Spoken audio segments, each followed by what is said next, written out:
এই পিচ্চি, তাড়াতাড়ি একটা সিগারেট দে, আমার ভার্সিটির টাইম হয়ে গেছে। আরে, আপনি সিগারেট দিয়ে কি করবেন? আর আমাকে পিচ্চি বলছেন কেন? আমাকে কোন অ্যাঙ্গেল থেকে আপনার পিচ্চি মনে হয়? আমি সিগারেট দিয়ে কি করব না করব সেটা কি আমি তোকে দেবো নাকি? তুই তো দেখতে পিচ্চি, আর এখানে তো একটু বুড়ো বয়স্ক লোক থাকে, এখানে তুই কি করছিস?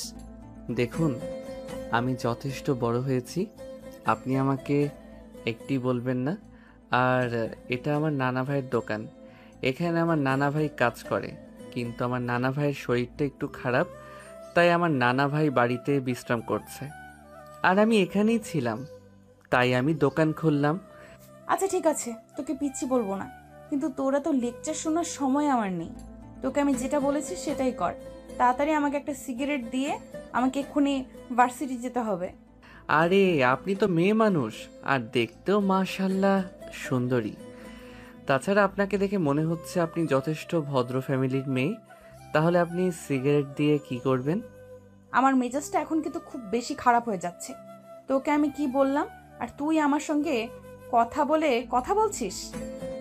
আমি তো শুধু তোকে এটাই বলেছি যে আমাকে একটা সিগারেট দিতে, কিন্তু তুই আমার সঙ্গে এত কথা বলছিস কেন? তুই জানিস আমি কে আর কি আমার পরিচয়? আপনার পরিচয় জেনে আমি কি করব? তাছাড়া আমি তো আর এখানে থাকি না যে আমি আপনার পরিচয় জানবো।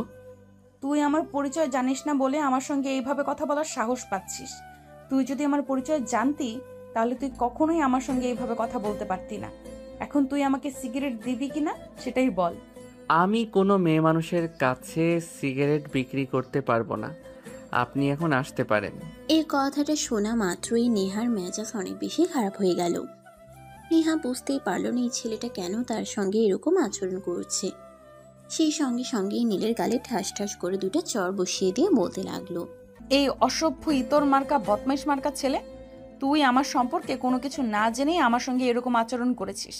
ঠিক আছে, আমি এখন তোকে কিছুই বললাম না, তবে আমি ভার্সিটি থেকে ফিরে আসি, তারপর তুই বুঝতে পারবি মজা। এই বলে নেহা সেখান থেকে চলে গেল। আর এদিকে নীল দাঁড়িয়ে দাঁড়িয়ে ভাবতে লাগলো এই মেয়েটা এরকম কেন, এটা মেয়ে নাকি অন্য কিছু। তাছাড়া যেরকম জোরে নীলের গালে দুটো থাপ্পড় মেরেছে, নীলের গালে একদম টকটকে লাল হয়ে গেছে। সকাল 11টার দিকে নীল দোকান বন্ধ করে বাড়িতে চলে গেল। নীলের গালে তখনও 5টা আঙ্গুলের ছাপ স্পষ্ট দেখা যাচ্ছে। নীলের আম্মু এটা দেখে দৌড়ে নীলের কাছে আসলো আর নীলকে বলতে লাগলো, আরে বাবা, কি হয়েছে তোর? এগুলো তোর গালে এভাবে কে চড় মেরেছে?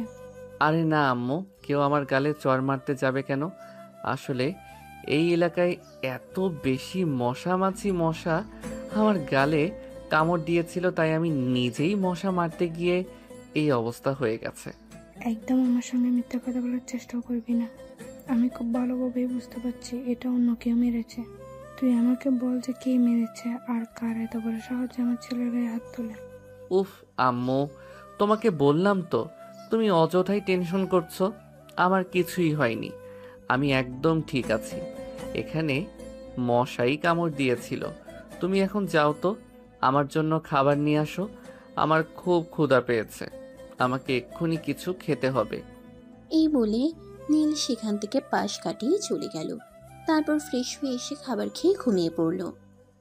সেদিন বিকেলবেলা হঠাৎ বাড়ির উঠোনে কারোর চেঁচামেচিতে নীলের ঘুম ভেঙে গেল। চোখ কসলাতে কসলাতে সে বারান্দায় এসে দাঁড়ালো আর দেখতে পেল সকালবেলার সেই মেয়েটি। এই বুড়ো বুড়ো, তোর দোকানে সকালে কাকে বসিয়েছিলি? যার কাছে আমি সিগারেট চেয়েছিলাম সে আমাকে সিগারেটও দেয়নি। ও কি জানে নাকি আমি কে আর কি আমার পরিচয়? নেহার এরকম চিৎকার শুনে নীলের আম্মু বাড়ি থেকে বেরিয়ে আসে আর নেহাকে দেখে বলতে থাকে, এই মেয়ে, তোমাকে দেখে চেনা চেনা লাগছে। তুমি ওই আমাদের পাশের বাড়ির না? হ্যাঁ, আমি পাশের বাড়ি, কিন্তু এই বাড়ির বুড়োটা কোথায়? আমি ওর সঙ্গে কথা বলতে চাই। ওর দোকানে সকালবেলা কাকে বসিয়েছিল?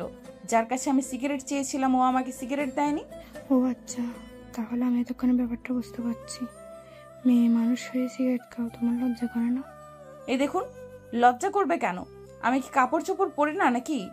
যারা কাপড় চোপড় ছাড়া থাকে তাদের তো লজ্জা করে, আমার কেন লজ্জা করবে? আচ্ছা বিয়াদব মার্কা মেয়ে তো তুমি। তোমার বাবা মা তো এরকম ছিল না। তোমাদের ফ্যামিলি তো খুব ভদ্র ফ্যামিলি। ভদ্র ফ্যামিলি থেকে জন্ম নিছো তুমি, এটা তো বোঝাই যায় না তোমাকে দেখে। এরকম কেন তুমি? দেখুন, আপনি একদম আমার ফ্যামিলি নিয়ে কথা বলবেন না। আমার ফ্যামিলি যেমন ইচ্ছা তেমন, আর আমি আমার মতো। আমাকে আমার ফ্যামিলির মতো হতে হবে, এটা কি কোনো হাদিসে লেখা আছে নাকি? এটা তো কোনো হাদিসে লেখা নেই। তাহলে এইভাবে কেন কথা বলছেন? ফ্যামিলির মতো হতে হবে এটা কোনো হাদিসে লেখা নেই, কিন্তু ভদ্র ফ্যামিলির থেকে এরকম অভদ্র মেয়ে জন্ম নেই। আমি এটা আমার বাপের জন্মও দেখিনি। এই যে শোনেন, আপনার সঙ্গে ফালতু কথা বলার কোনো ইচ্ছে আমার নেই। এই বাড়ির বুড়োটা কোথায়? আমি তার সঙ্গে কথা বলতে চাই। ওনাকে ডেকে দিন। উনি এখানে আসতে পারবে না, ওনার শরীর খারাপ। উনি নিজের রুমে বিশ্রাম নিচ্ছেন। তুমি এখন এখান থেকে চলে যাও। আমি যখন ওনার সঙ্গে কথা বলতে এসেছি তখন কথা বলে তারপরে যাব। কথা বলা শেষ হওয়ার আগে আমি এখান থেকে এক পাও নড়ব না। এই বলে নেহা নীলের আম্মুকে পাশ কাটিয়ে বাড়ির ভেতরে ঢুকে গেল আর সোজা নীলের নানা ভাইয়ের রুমে চলে গেল। আর এতক্ষণ ধরে এগুলো নীল দাঁড়িয়ে দাঁড়িয়ে দেখছিল। আর তখনই নেহার সামনে এসে দাঁড়ালো। এই নিয়ে আপনি এখানেই দাঁড়ান, কি সমস্যা আপনার? আমি তো সেটাই বুঝতে পারছি না। আপনি সকালবেলা দোকানে ঝামেলা করলেন, এখন আবার এখানে এসে ঝামেলা কেন করছেন? তোর এত বড় সাহস, তুই এখন আবার আমার সামনে এসে দাঁড়িয়েছিস? সকালবেলার থাপ্পড় খেয়ে তোর লজ্জা হয়নি দেখছি। তোর কি আরো কিছু খাওয়া চাই নাকি? এবার আর থাপ্পড় খাবো না।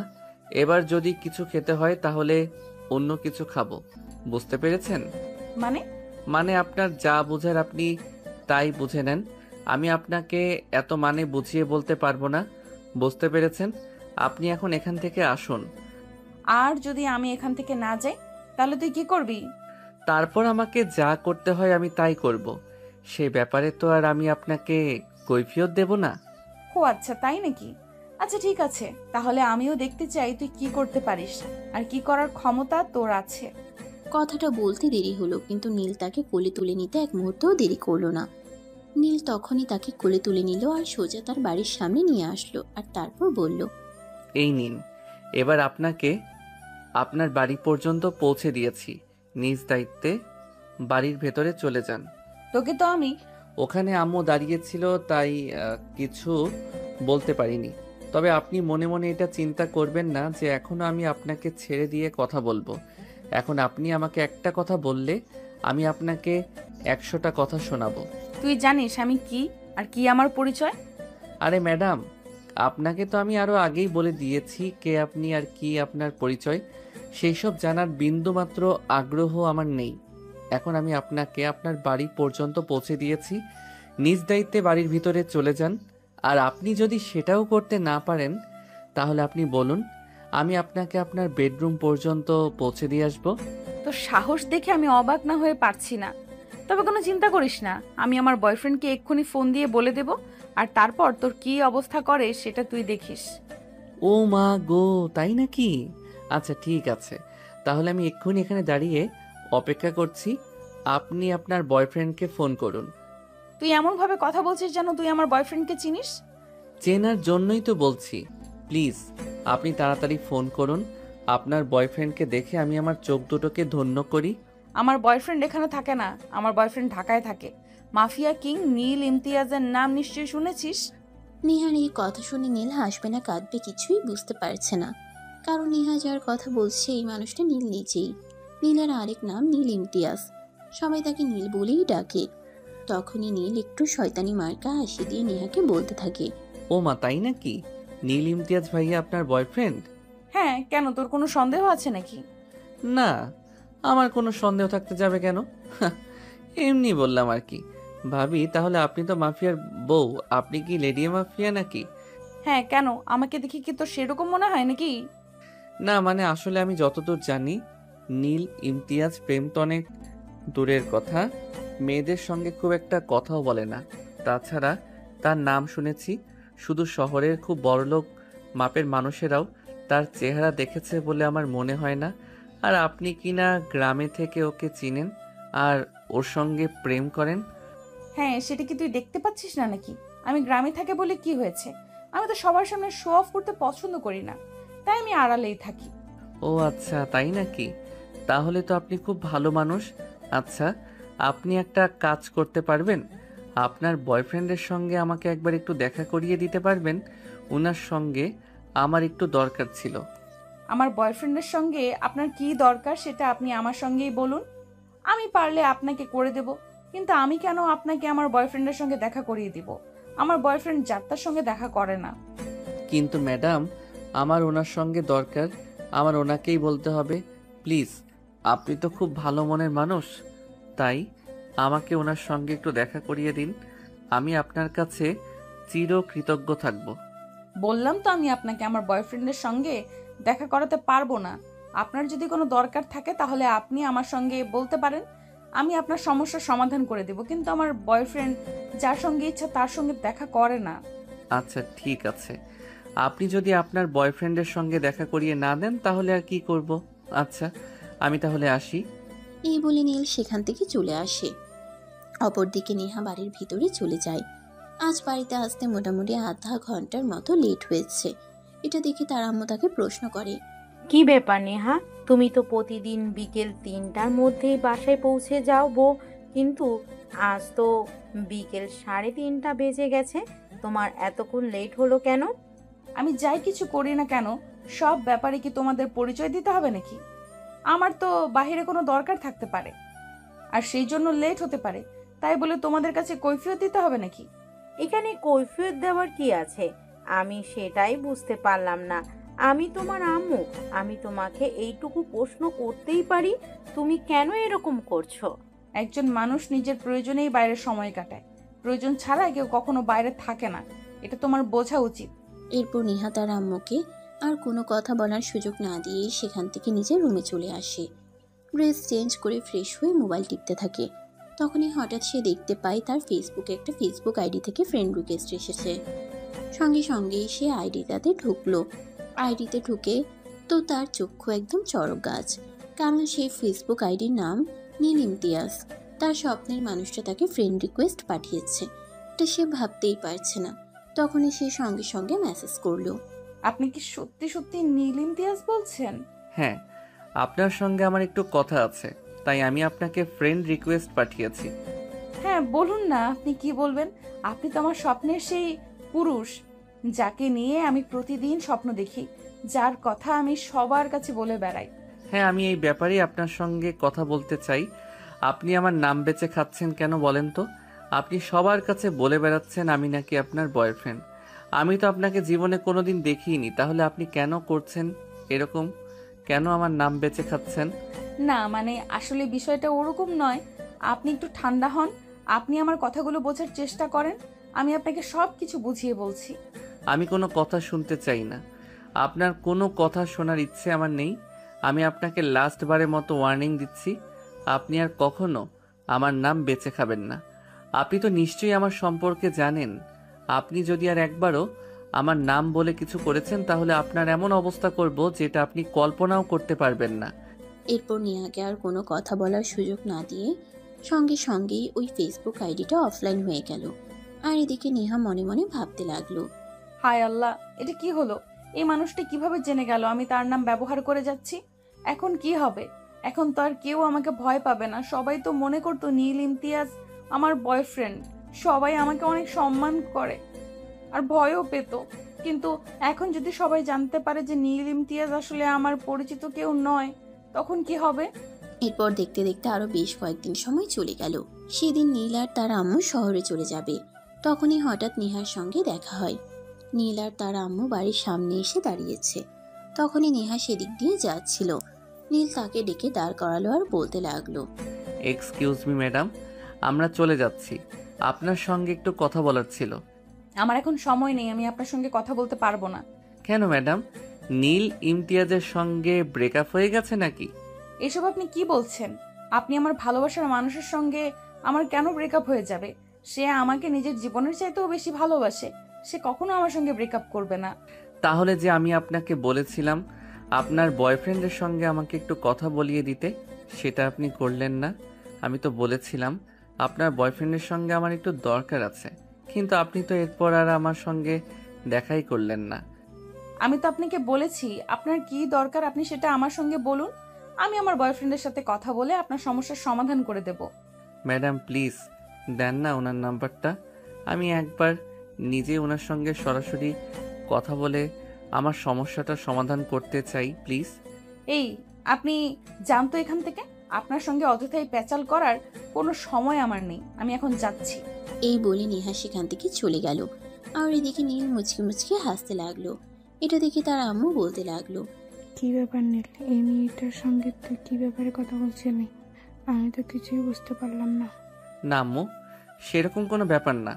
আসলে উনি আমার সিনিয়র, ক্লাসে পড়াশোনা করেন, তাই পড়াশোনার ব্যাপারেই ওনার সঙ্গে একটু কথা বলছিলাম আর কি। কিন্তু আমার কেন জানি মনে হলো তুই অন্য কোনো বিষয় নিয়ে কথা বলছিলি। না আম্মু, একদমই সেরকম কোনো বিষয় নেই। এমনি চলো না যাওয়া যাক। এই বলে নীল তার আম্মুকে নিয়ে গাড়িতে উঠে বসে আর ঢাকার উদ্দেশ্যে রওনা দিল। ঢাকায় এসে পৌঁছাতে সন্ধ্যা হয়ে গেল। নীল বাসে এসে প্রায়শ হয়ে শুয়ে লম্বা একটা ঘুম দিল। ঘুম ভাঙল রাত 11টায় তার মায়ের ডাকে। ঘুম থেকে উঠে রাতের খাবার খেয়ে তারপর আবারও বিছানায় চলে যায় আর মোবাইল টিপাটিপি করতে থাকে। তখনই হঠাৎ তার মনে পড়ল নেহার কথা। সে মনে মনে ভাবল, একবার নেহার সঙ্গে একটু কথা বলে মজা নেওয়া যাক। তাই সে তখনই নেহার ফেসবুক আইডিতে, এই ম্যাডাম, আপনাকে না বলেছিলাম আপনি আমার নাম বিক্রি করে খাবেন না? তারপরও আপনি আজ বাবার আমাকে নিয়ে একজনের সঙ্গে কথা বলেছেন। আরে আপনি সেটা জানলেন কি করে? আপনি কি আমার পেছনে গোয়েন্দা লাগিয়েছেন নাকি? কেউ যদি আমার নাম বিক্রি করে খেতে পারে তাহলে তার পিছনে ঘুরে তালা গান, ওটা তো খুব কঠিন কিছু নয়। এখন আপনি বলেন, আপনি কেন আমার নাম বিক্রি করে খাচ্ছেন? দেখুন প্লিজ, আপনি একটু শান্ত হন। আমি সবটা আপনাকে বুঝিয়ে বলছি। আসলে আমি তো গ্রামে থাকি, দেখতেও মাশাল্লাহ, তাই ছেলেরা সব সময় আমাকে বিরক্ত করতেই থাকে। আর তখনই আমি আপনার ব্যাপারে একজনের কাছ থেকে জানতে পারি, তাই আমি সবার কাছে বলে বেড়াই যে আপনি আমার বয়ফ্রেন্ড। কোনো ছেলে যখন আমাকে বিরক্ত করতে আসে আর যখন সে জানতে পারে আপনি আমার বয়ফ্রেন্ড, তখন আমাকে আর বিরক্ত করে না, সেখান থেকে সোজা পালিয়ে যায়। কিন্তু এখন যদি আমি আপনাকে বলি এতদিন ধরে আমার নাম বেঁচে খাওয়ার জন্য এখন আপনাকে পানিশমেন্ট পেতে হবে, তখন আপনি কি করবেন? না প্লিজ, আপনি আমার সঙ্গে এরকমটা করবেন না। আমি না বুঝে এরকম করে ফেলেছি, আর কখনোই এরকম করব না। প্লিজ আপনি আমাকে ক্ষমা করে দিন। না ডার্লিং, সেরকমটা হবে না। তুমি যখন ভুল করেছো তখন ভুলের মাসুল তোমাকে দিতেই হবে। পানিশমেন্ট তোমাকে পেতেই হবে। পানিশমেন্ট পাওয়া ছাড়া তোমার আর কোনো পথ খোলা নেই। প্লিজ আপনি আমাকে ক্ষমা করে দিন। আমি আর কখনোই এরকম করব না, এই যে আপনাকে কথা দিচ্ছি। আপনার কথাই তো আমার সেরকম কোনো লাভ হবে না, তাই আমি ঠিক করেছি। আপনি যখন সবার কাছে বলে বেরিয়েছেন যে আমি আপনার বয়ফ্রেন্ড, তাই আমি আপনাকে আমার গার্লফ্রেন্ড বানাতে চাই। শুধু গার্লফ্রেন্ড বললে ভুল হবে, আমি আপনাকে আমার বউ বানাতে চাই। না, দয়া করে আপনি এরকমটা করবেন না। আপনার মতো মাফিয়ার আর বউ হওয়ার কোনো ইচ্ছা আমার নেই। প্লিজ আপনি আমাকে ক্ষমা করে দিন। আপনি কোনো দিনও ক্ষমা পাবেন না, আপনাকে আমার বউ হতেই হবে। এরপর নেহাকে আর কোনো কথা বলার সুযোগ না দিয়ে নীল ডাটা অফ করে অফলাইন হয়ে গেল আর বিছানায় শুয়ে ঘুমিয়ে পড়ল। আর এদিকে নেহা মনে মনে ভাবতে লাগলো, হায় আল্লাহ, এটা আমি কি করলাম? নিজের কালকে নিজেই নিয়ে আসলাম, নিজের বিপদ নিজেই ডেকে আনলাম। কেন আমি এরকমটা করতে গেছিলাম? এখন কি আমাকে সত্যি সত্যি ওই মাফিয়ার বউ হতে হবে? তাহলে তো আমার জীবনটাই বরবাদ হয়ে যাবে। এইসব ভাবতে ভাবতেই আরো 2 দিন চলে গেল। সেদিন হঠাৎ করেই নেহার বাসার সামনে কুরিয়ার অফিস থেকে একজন লোক আসলো। আপনাদের বাড়ির ঠিকানা দিয়ে নেহার নামে একজনের কাছে এই পার্সেলটা এসেছে। আমি ওর আম্মু। আমার মেয়েকে আবার কে পার্সেল পাঠালো? কে পাঠিয়েছে তার নাম ঠিকানা তো এখানে কিছু লেখা নেই, তবে এখানে আপনাদের বাড়ির ঠিকানা দেওয়া আছে আর আপনার মেয়ের নাম লেখা আছে। আপনার মেয়েকে বলুন পার্সেলটা রিসিভ করতে, আর আবার আমার কাজ আছে, যেতে হবে। আচ্ছা ঠিক আছে, আপনি এখানে দাঁড়ান, আমি আমার মেয়েকে ডেকে দিচ্ছি। এই বলে নেহার আম্মু সেখান থেকে বাড়ির ভিতরে চলে গেল। নেহা তখন নিজের রুমে বসে পড়াশোনা করছিল। নেহার আম্মু নেহার রুমে গিয়ে নেহাকে বলতে লাগলো, নেহা, কেউ একজন তোমার নামে একটা পার্সেল পাঠিয়েছে, কিন্তু কে পাঠিয়েছে তার নাম ঠিকানা কোনো কিছুই দেওয়ার নেই। রাইডার তোমাকে পার্সেল দিতে এসেছে, বলল পার্সেল রিসিভ করতে। আরে আমাকে আবার কে পার্সেল পাঠাবে? আমি তো সেটাই বুঝতে পারছি না। আচ্ছা ঠিক আছে, তুমি যাও, আমি দেখছি। এই বলে নেহা রুম থেকে বের হয়ে বাড়ির বাইরে আসে আর দেখে রাইডার দাঁড়িয়ে আছে। তখন সে রাইডারের কাছে জিজ্ঞাসা করে, দেখুন, আমার মনে হয় আপনি জানেন এই পার্সেলটা কে পাঠিয়েছে, তাই আমাকে একটু বলুন কে পাঠিয়েছে। আমি জানলে অবশ্যই আপনাকে বলতাম। আমি সত্যিই জানি না এই পার্সেলটা আপনাকে কে পাঠিয়েছে। যাই হোক, আমি এখানে একটা সাইন দিয়ে দিন। আমার আবার অনেকগুলো পার্সেল জমা পড়ে আছে, ওইগুলো ডেলিভারি করতে হবে। আচ্ছা ঠিক আছে, দিন, আমি সাইন করে পার্সেল রিসিভ করছি। এই বলে নেহা রাইডারের কাছ থেকে পার্সেলটা রিসিভ করে নেয় আর বাসার ভিতরে চলে যায়। তখনই তার মনে কৌতূহল জাগলো, কে এই পার্সেলটা পাঠিয়েছে আর এর ভিতরে কি আছে। এইসব চিন্তা করতে করতে সে পার্সেলটা খুলতে লাগলো। পার্সেলটা খুলে এসে দেখতে পেল এর ভিতরে একটা শাড়ি আর কিছু অর্নামেন্টস রাখা আছে। সে ভাবতেই পারছে না এগুলো। তখনই হঠাৎ তার মনে পড়লো কেউ হয়তো ভুল করে এগুলো তার ঠিকানায় পাঠিয়ে দিয়েছে। যাই হোক, যদি এরকমটাই হয় তাহলে কেউ না কেউ তো অবশ্যই যোগাযোগ করবে। এগুলো ভাবতে ভাবতেই নেহা পার্সেলটা রেখে দিল। সেদিন রাতের বেলা হঠাৎ করেই তার আম্মুর ফোনে একটা নাম্বার থেকে ফোন আসলো। নেহা ফোনটা রিসিভ করতে অপর প্রান্ত থেকেই শুনতে পেল, hello my dear sweet heart, আমার গিফট তোমার পছন্দ হয়েছে? কে আপনি আর কিসের গিফটের কথা বলছিলাম যে সেটাই বুঝতে পারছি না। ও সুইট হার্ট, আমি সেই তোমার কল্পনার বয়ফ্রেন্ড। আমি তোমার জন্য আজ একটা শাড়ি আর কিছু অর্নামেন্টস গিফট পাঠিয়েছি। তুমি কি সেগুলো পেয়েছো কিনা এটাই জানতে চেয়েছি। ও, তার মানে এই জিনিসগুলো আপনি আমাকে পাঠিয়েছেন? হ্যাঁ, এগুলো আমি তোমাকে পাঠিয়েছি আর এগুলো কাল পড়বে আর তারপর আমাকে ছবি পাঠাবে। আমি দেখতে চাই তোমাকে দেখতে কেমন। আমি অচেনা অজানা কারোর গিফট নিই না, আর আমি এটা রিসিভ করেছি, কিন্তু তার মানে এই নয় যে আমি এটা ব্যবহার করব। আমি এটা কোনোদিনও ব্যবহার করব না। আপনি আপনার ঠিকানা দিন, আমি এটা আপনাকে রিটার্ন করতে চাই। ও মা, তুমি এমন কথা বলছো কেন? আমি না তোমার বয়ফ্রেন্ড, আর বয়ফ্রেন্ডের দেওয়া গিফট কেউ কখনো ফিরিয়ে দেয় নাকি? তুমি কাল এগুলো পড়বে আর এগুলো পড়ে তারপর আমাকে ছবি তুলে পাঠাবে। এটাই আমার শেষ কথা। আচ্ছা, আপনি আমাকে একটা কথা বলুন, আপনি আমার নাম্বার কোথায় পেয়েছেন? নাম্বার পাওয়া খুব কঠিন কিছু নয়। আমি যেখানে তোমার ফেসবুক আইডি জোগাড় করতে পেরেছি সেখানে তোমার নাম্বার পাওয়াটা কি আমার জন্য খুব কঠিন কিছু? যাই হোক, তোমাকে যেটা বলেছি সেটাই করবে। কাল আমার দেওয়া গিফটগুলো পড়ে তারপর আমাকে ছবি পাঠাবে।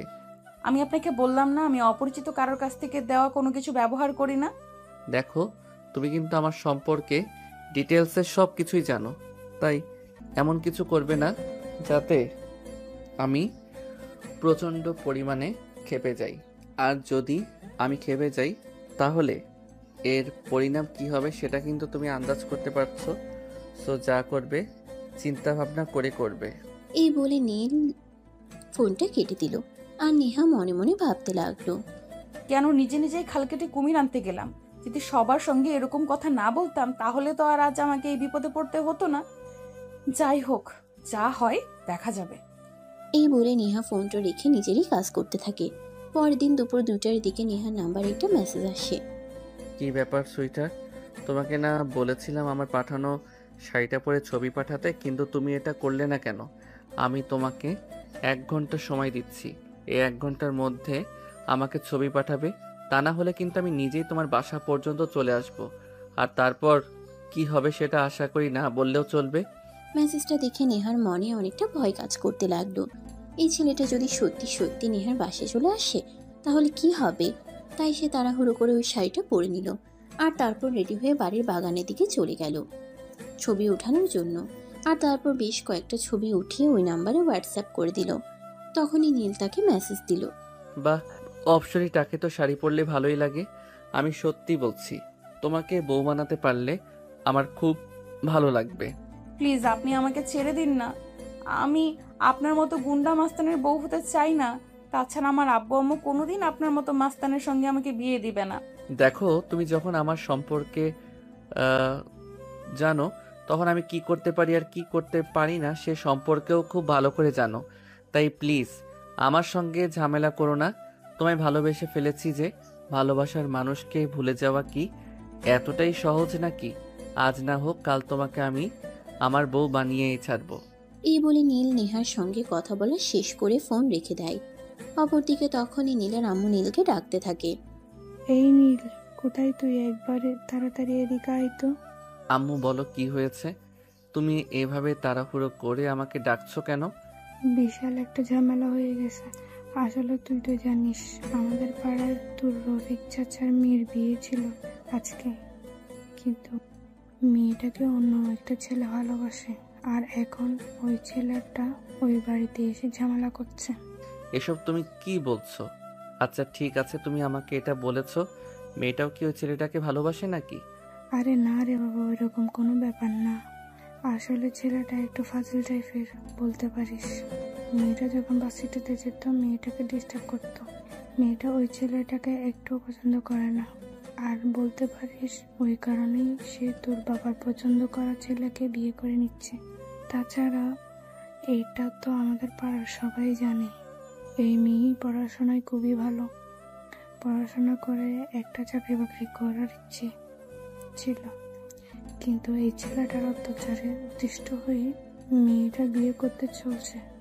কিন্তু এখানে এসেও ঝামেলা শুরু হয়ে গেছিল।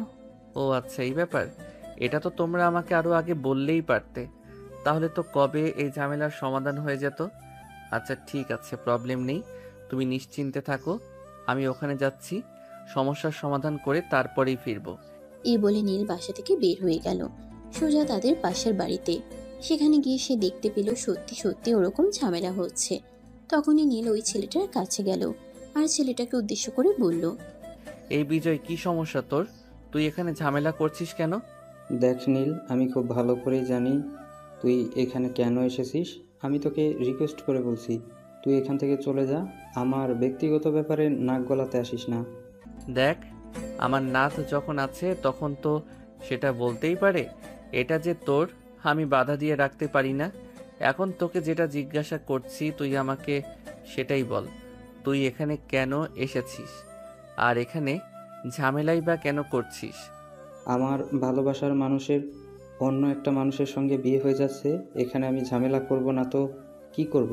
তুই কি তোর ভালোবাসার মানুষকে নিজের ইচ্ছায় অন্য একজনের হাতে তুলে দিবি নাকি? তুই রূপাকে ভালোবাসিস তাই তো? আচ্ছা ঠিক আছে, তুই চল আমার সঙ্গে। রূপা যদি বলে সেও তোকে ভালোবাসে তাহলে আমি নিজে দাঁড়িয়ে থেকে তোদের দুজনের বিয়ে দেব। কিন্তু যদি রূপা একটাবার অস্বীকার করে যে সে তোকে ভালোবাসে না, তাহলে তোর কি পরিণাম হবে সেটা তুই ভাবতেও পারছিস না। এই বলে নীল বিজয়ের হাত ধরে টানতে টানতে বাড়ির ভেতরে নিয়ে গেল যেখানে রূপা বসেছিল। ঠিক ওই ঘরটায় রূপা তাদের দুজনকে এভাবে রুমে ঢুকতে দেখে অনেকটা ভয় পেয়ে যায় আর তাড়াহুড়ো করে বিছানা থেকে নেমে দাঁড়ায়। এই রূপা, তুই কি বিজয়কে ভালোবাসিস? একদম সত্যি কথা বলবি। আর আমার সঙ্গে মিথ্যে কথা বলে এর পরিণাম কি হয় সেটা তো তুই খুব ভালো করে জানিস। নীল ভাইয়া, এইসব তুমি কি বলছো? এই পকেটের ছেলেকে আমি কেন ভালোবাসতে যাব? তুমি তো জানোই আমার কত স্বপ্ন ছিল পড়াশোনা শেষ করে বাবা মায়ের পাশে দাঁড়াবো। কিন্তু এই ছেলেটা ইদানিং আমাকে এত পরিমাণ বিরক্ত করা শুরু করে দিয়েছে যে আমার ভার্সিটি যাওয়া বন্ধ হওয়ার উপক্রম। তাই তো আমি বাবা মায়ের পছন্দ করা ছেলেকে বিয়ে করতে চলেছি, আর এখানে এসে ঝামেলা শুরু করে দিয়েছে। কিন্তু বিজয় তো বলছে বিজয় নাকি তোকে ভালোবাসে আর তোদের মধ্যে নাকি ভালোবাসার সম্পর্ক আছে। না নীল ভাইয়া, ও একদম মিথ্যে কথা বলছে। ওর সঙ্গে আমার কেন ভালোবাসার সম্পর্ক থাকতে যাবে? তাছাড়া তুমি তো পাড়াতেই থাকো, কখনো কি আমার সম্পর্কে এরকম কোনো কথা শুনেছো যে আমি কোনো ছেলের সঙ্গে প্রেম করে বেড়াচ্ছি? হ্যাঁ, এটা আমি খুব ভালো করেই জানতাম, তাই আমি বিজয়ের সামনে তোকে দিয়ে এটা বলাতে চেয়েছিলাম, তাই বিজয়কে এখানে নিয়ে এসেছি। রফিক চাচা, আপনি আপনার মেয়ের বিয়ে শুরু করেন, এরপর যদি কোনো ঝামেলা হয় সেটা আমি সামলে নেব। বিজয়, তুই চল আমার সঙ্গে। না, আমি যাব না এখান থেকে, আমি কোনোভাবেই যাব না। আমার ভালোবাসার মানুষ আমাকে ছেড়ে অন্য একজনের কাছে চলে যাবে, এটা আমি দাঁড়িয়ে দাঁড়িয়ে দেখতে পারবো না। আমি আমার ভালোবাসার মানুষকে কোনোভাবেই হারাতে পারবো না। রূপা কি বলেছে সেটা তুই শুনতে পাসনি নাকি? রূপা তার বাবা মায়ের হয়ে মিথ্যা কথা বলেছে, কিন্তু রূপাকে আমি ভালোবাসি আর সেও আমায় ভালোবাসে।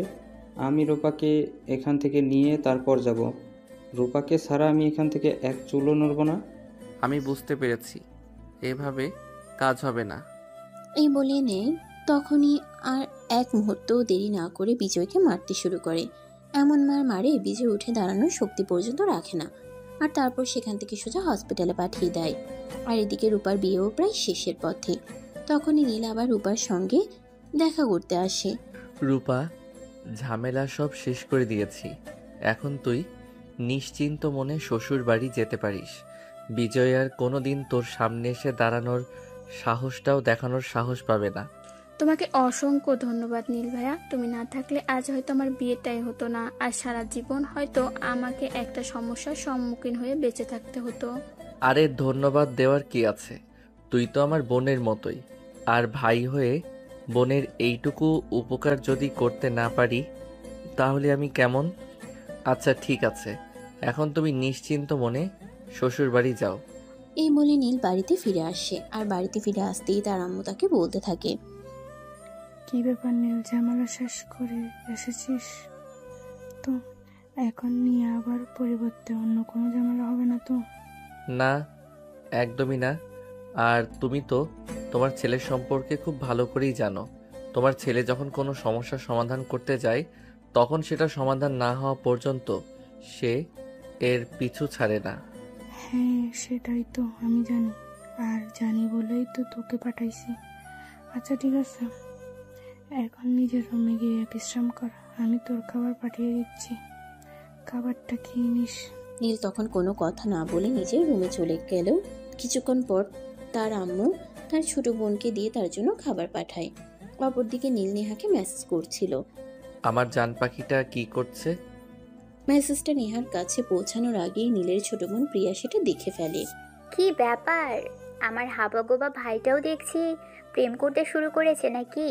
ওই দেখো, একদম বেশি কথা বলার চেষ্টা করবি না। আমি প্রেম করতে যাব কেন?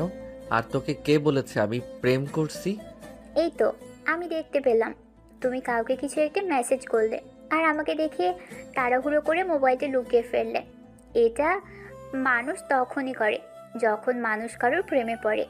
দেখ, একদম বেশি বাল পাকনামো করবি না, তাহলে কিন্তু চটকনা মেরে তোর সব কটা দাঁত ফেলে দিব বলে দিলাম। এত কথা বলতে তোকে কে বলেছে?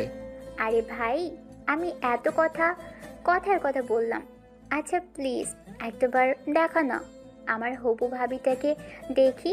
আমার হবু ভাবিটা কতটা সুন্দর, যার মুখ থেকে আমার ভাই তার প্রেমে পড়ে গেছে, যেখানে কিনা আমার ভাই কোনো মেয়ের সঙ্গে নিজে থেকে কথাই বলতে চায় না। তুই যাবি এখান থেকে না মাইর খাবি, কোনটা করবি তুই? সেটাই ঠিক কর। এখানে দাঁড়িয়ে থেকে মায়ের খাওয়ার কোনো ইচ্ছে নেই, আমি এখান থেকে চলে যাচ্ছি। এই বলে প্রিয়া সেখান থেকে চলে গেল, আর নীল খাবার খেয়ে বিশ্রাম নিতে লাগলো। পরদিন সকালবেলা ঘুম থেকে উঠেই প্রিয়া নীলকে ডাকতে থাকে। ওই ভাইয়া, ভাইয়া কোথায় তুই? এখনো ঘুম থেকে উঠিস না কেন? তাড়াতাড়ি একটু ঘুম থেকে ওঠ, আমাকে কলেজে পৌঁছে দিবি। সাত সকালবেলা আমার ঘুমের 12টা না বাজালে তোর ভালো লাগে না বুঝি? কেন, তুই আমাকে ঘুম থেকে ডেকে তুলেছিস? তুই তো খুব ভালো করে জানিস সকাল সকাল আমি ঘুম থেকে উঠতে পারি না। আরে ভাইয়া, আমাদের ড্রাইভার আঙ্কেলের শরীরটা আজকে ভালো নেই, তাই উনি আমাকে কলেজে পৌঁছে দিতে পারবেন না। তো কি হয়েছে, আজ কলেজে যেতে হবে না? একদিন কলেজে না গেলে সেরকম কোনো ক্ষতি হবে না। আরে ভাইয়া, তুই জানিস না আগামী সপ্তাহ থেকে আমার পরীক্ষা শুরু হতে চলেছে। এখন প্রত্যেকটা ক্লাস করা আমার জন্য খুবই ইম্পর্ট্যান্ট, তাই একটু তুই আমাকে আজ কলেজে পৌঁছে দিয়ে আয়। ধুর, একটু শান্তি মতো ঘুমাতেও দিলি না। আচ্ছা ঠিক আছে, যা রেডি হ, আমি আসছি। এই বলে নীল বিছানা থেকে নেমে ফ্রেশ হয়ে নিল। তারপর প্রিয়াকে নিয়ে তার কলেজে চলে আসলো। প্রিয়া গাড়ি থেকে নামার পর নীল গাড়ি থেকে নামলো। তখনই হঠাৎ কলেজে কিছু বখাটে ছেলে প্রিয়াকে উদ্দেশ্য করে বলতে থাকলো। ওই সুন্দরী, কি ব্যাপার? প্রতিদিন তো ড্রাইভার নিয়ে কলেজে আসিস, আর আজ দেখছি একদম বয়ফ্রেন্ড নিয়ে চলে এসেছিস। দেখ, একদম মুখ সামলে কথা বলবি। তারপর প্রিয়া কিছু বলতে চাইলে নীল তাকে কিছু বলতে না দিয়ে ক্লাসরুমে চলে যেতে বলে, আর প্রিয়াকে এটাও বলল যে সে এই ব্যাপারটা দেখে নেবে। এদিকে প্রিয়া তার ভাইয়ার কথা অক্ষর অক্ষরে পালন করে, তাই সে কোনো কথা না বলে চুপচাপ নিজের ক্লাসরুমে চলে গেল। আর এদিকে বগাটে ছেলেগুলো প্রিয়াকে দেখে হাসতে লাগলো। ছেলেগুলোর সামনে দাঁড়িয়ে বলতে লাগলো, কি ব্যাপার, তোমরা ওকে নিয়ে এভাবে মজা করছো কেন? মজা করব না তো কি করব? এতদিন তো ড্রাইভার নিয়ে কলেজে আসতো, আর আজ একদম বয়ফ্রেন্ড নিয়ে কলেজে চলে এসেছে। আমরা যে কলেজে এত সুন্দর হ্যান্ডসাম ছেলেগুলো রয়েছে, আমাদের দিকে একবার পাত্তাও দেয় না, আর সেখানে কিনা বাইরে থেকে বয়ফ্রেন্ড নিয়ে আসে। তোমরা কি করে জানলে যে আমি ওর বয়ফ্রেন্ড হই? এখানে জানা আর বোঝার কি আছে, দেখেই মনে হচ্ছে। দেখো, চোখের দেখা সব সময় ঠিক হয় না, লোকের দেখাই ভুল থাকতে পারে, তাই আমি তোমাদেরকে একটু ওয়ার্নিং দিয়ে যাচ্ছি। কোনো মেয়েকে ইফটিজিং করার আগে বুঝে নিবে এটা তার বয়ফ্রেন্ড নাও হতে পারে। আর ইফটিজিং করবেই বা কেন? তোমরা তো কলেজে পড়াশোনা করতে এসেছো, এখানে কোনো মেয়েকে টিচ করার অধিকার তো তোমাদের নেই। নীলের এই কথাটা শুনেই উপস্থিত সবকটা ছেলে হু হু করে হাসতে লাগলো আর বলতে লাগলো, এই রাত শুনেছিস কি বলেছে কলেজের সিনিয়র? আমরা বুঝতে পেরেছো, এখানে আমরা কি করবো না করবো সেটা আমাদের ব্যক্তিগত ব্যাপার। এখানে আমাদের সঙ্গে নাক গলাতে এসো না। আরে ভাই, আমি তোমাদের সঙ্গে নাক গলাতে কেন যাব? শুধু তোমাদেরকে ছোট্ট একটা ভুল ধরিয়ে দিতে চাই। তোমরা হয়তো জানো না কার সঙ্গে তোমরা টিচ করছো। ওমা, তাই নাকি? তাহলে তুই বলে দে আমরা কার সঙ্গে টিচ করছি। আমি বললে তো তোমাদেরকে এখানে বলতে পারবো না। আমি যদি তোমাদেরকে এটা বলি তাহলে তোমাদেরকে আমার সঙ্গে একটু বাইরে যেতে হবে, কারণ এটা তো কলেজ ক্যাম্পাস, এটা শিক্ষা প্রতিষ্ঠান। এখানে সবাই শিক্ষা গ্রহণ করতে আসে, কুশিক্ষা নয়। ও তাই নাকি? আচ্ছা ঠিক আছে, চলো তাহলে। চলো আমার সঙ্গে। এই বলে নীল ওই ছেলেগুলোকে নিয়ে সোজা একটা খোলা মাঠে চলে আসলো। ছেলেগুলো গাড়ি থেকে নেমে চারপাশটা একবার ভালো করে দেখে নিল, আর তারপর নীলের দিকে তাকিয়ে বলতে লাগলো, এই তুই আমাদেরকে এখানে নিয়ে এসেছিস কেন? ও মা, তোমরাই না একটু আগে বললে কার সঙ্গে টিচ করছো এটা জানতে চাও। এটা জানানোর জন্যই তো আমি তোদেরকে এখানে নিয়ে আসলাম। এটা একটা খোলা মাঠ। আমার চোখ দুটো একদম সম্পূর্ণ ঠিক আছে, আমি নিজেও দেখতে পাচ্ছি এটা একটা খোলা মাঠ।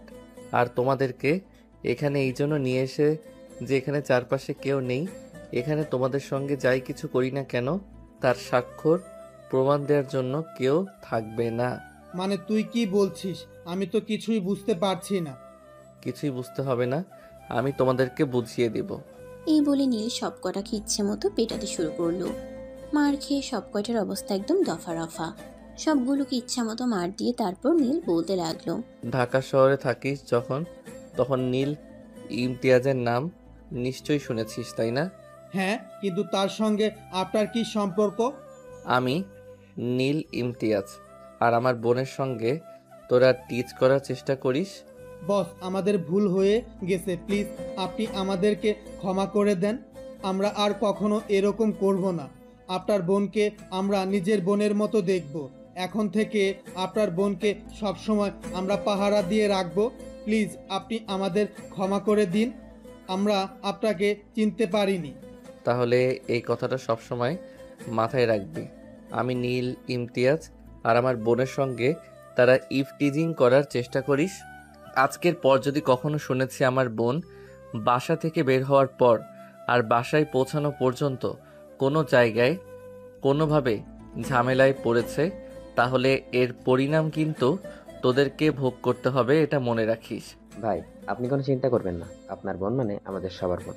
আমরা সবাই তাকে সেফটি দেওয়ার চেষ্টা করি। আমরা নিজ দায়িত্ব থেকে কলেজ থেকে বাসা পর্যন্ত পৌঁছে দেবো। আর এর মধ্যে যদি কেউ তাকে ডিস্টার্ব করে তাহলে তাকে বুঝিয়ে দেবো যে প্রিয়া নীলা ইমতিয়াজের বোন।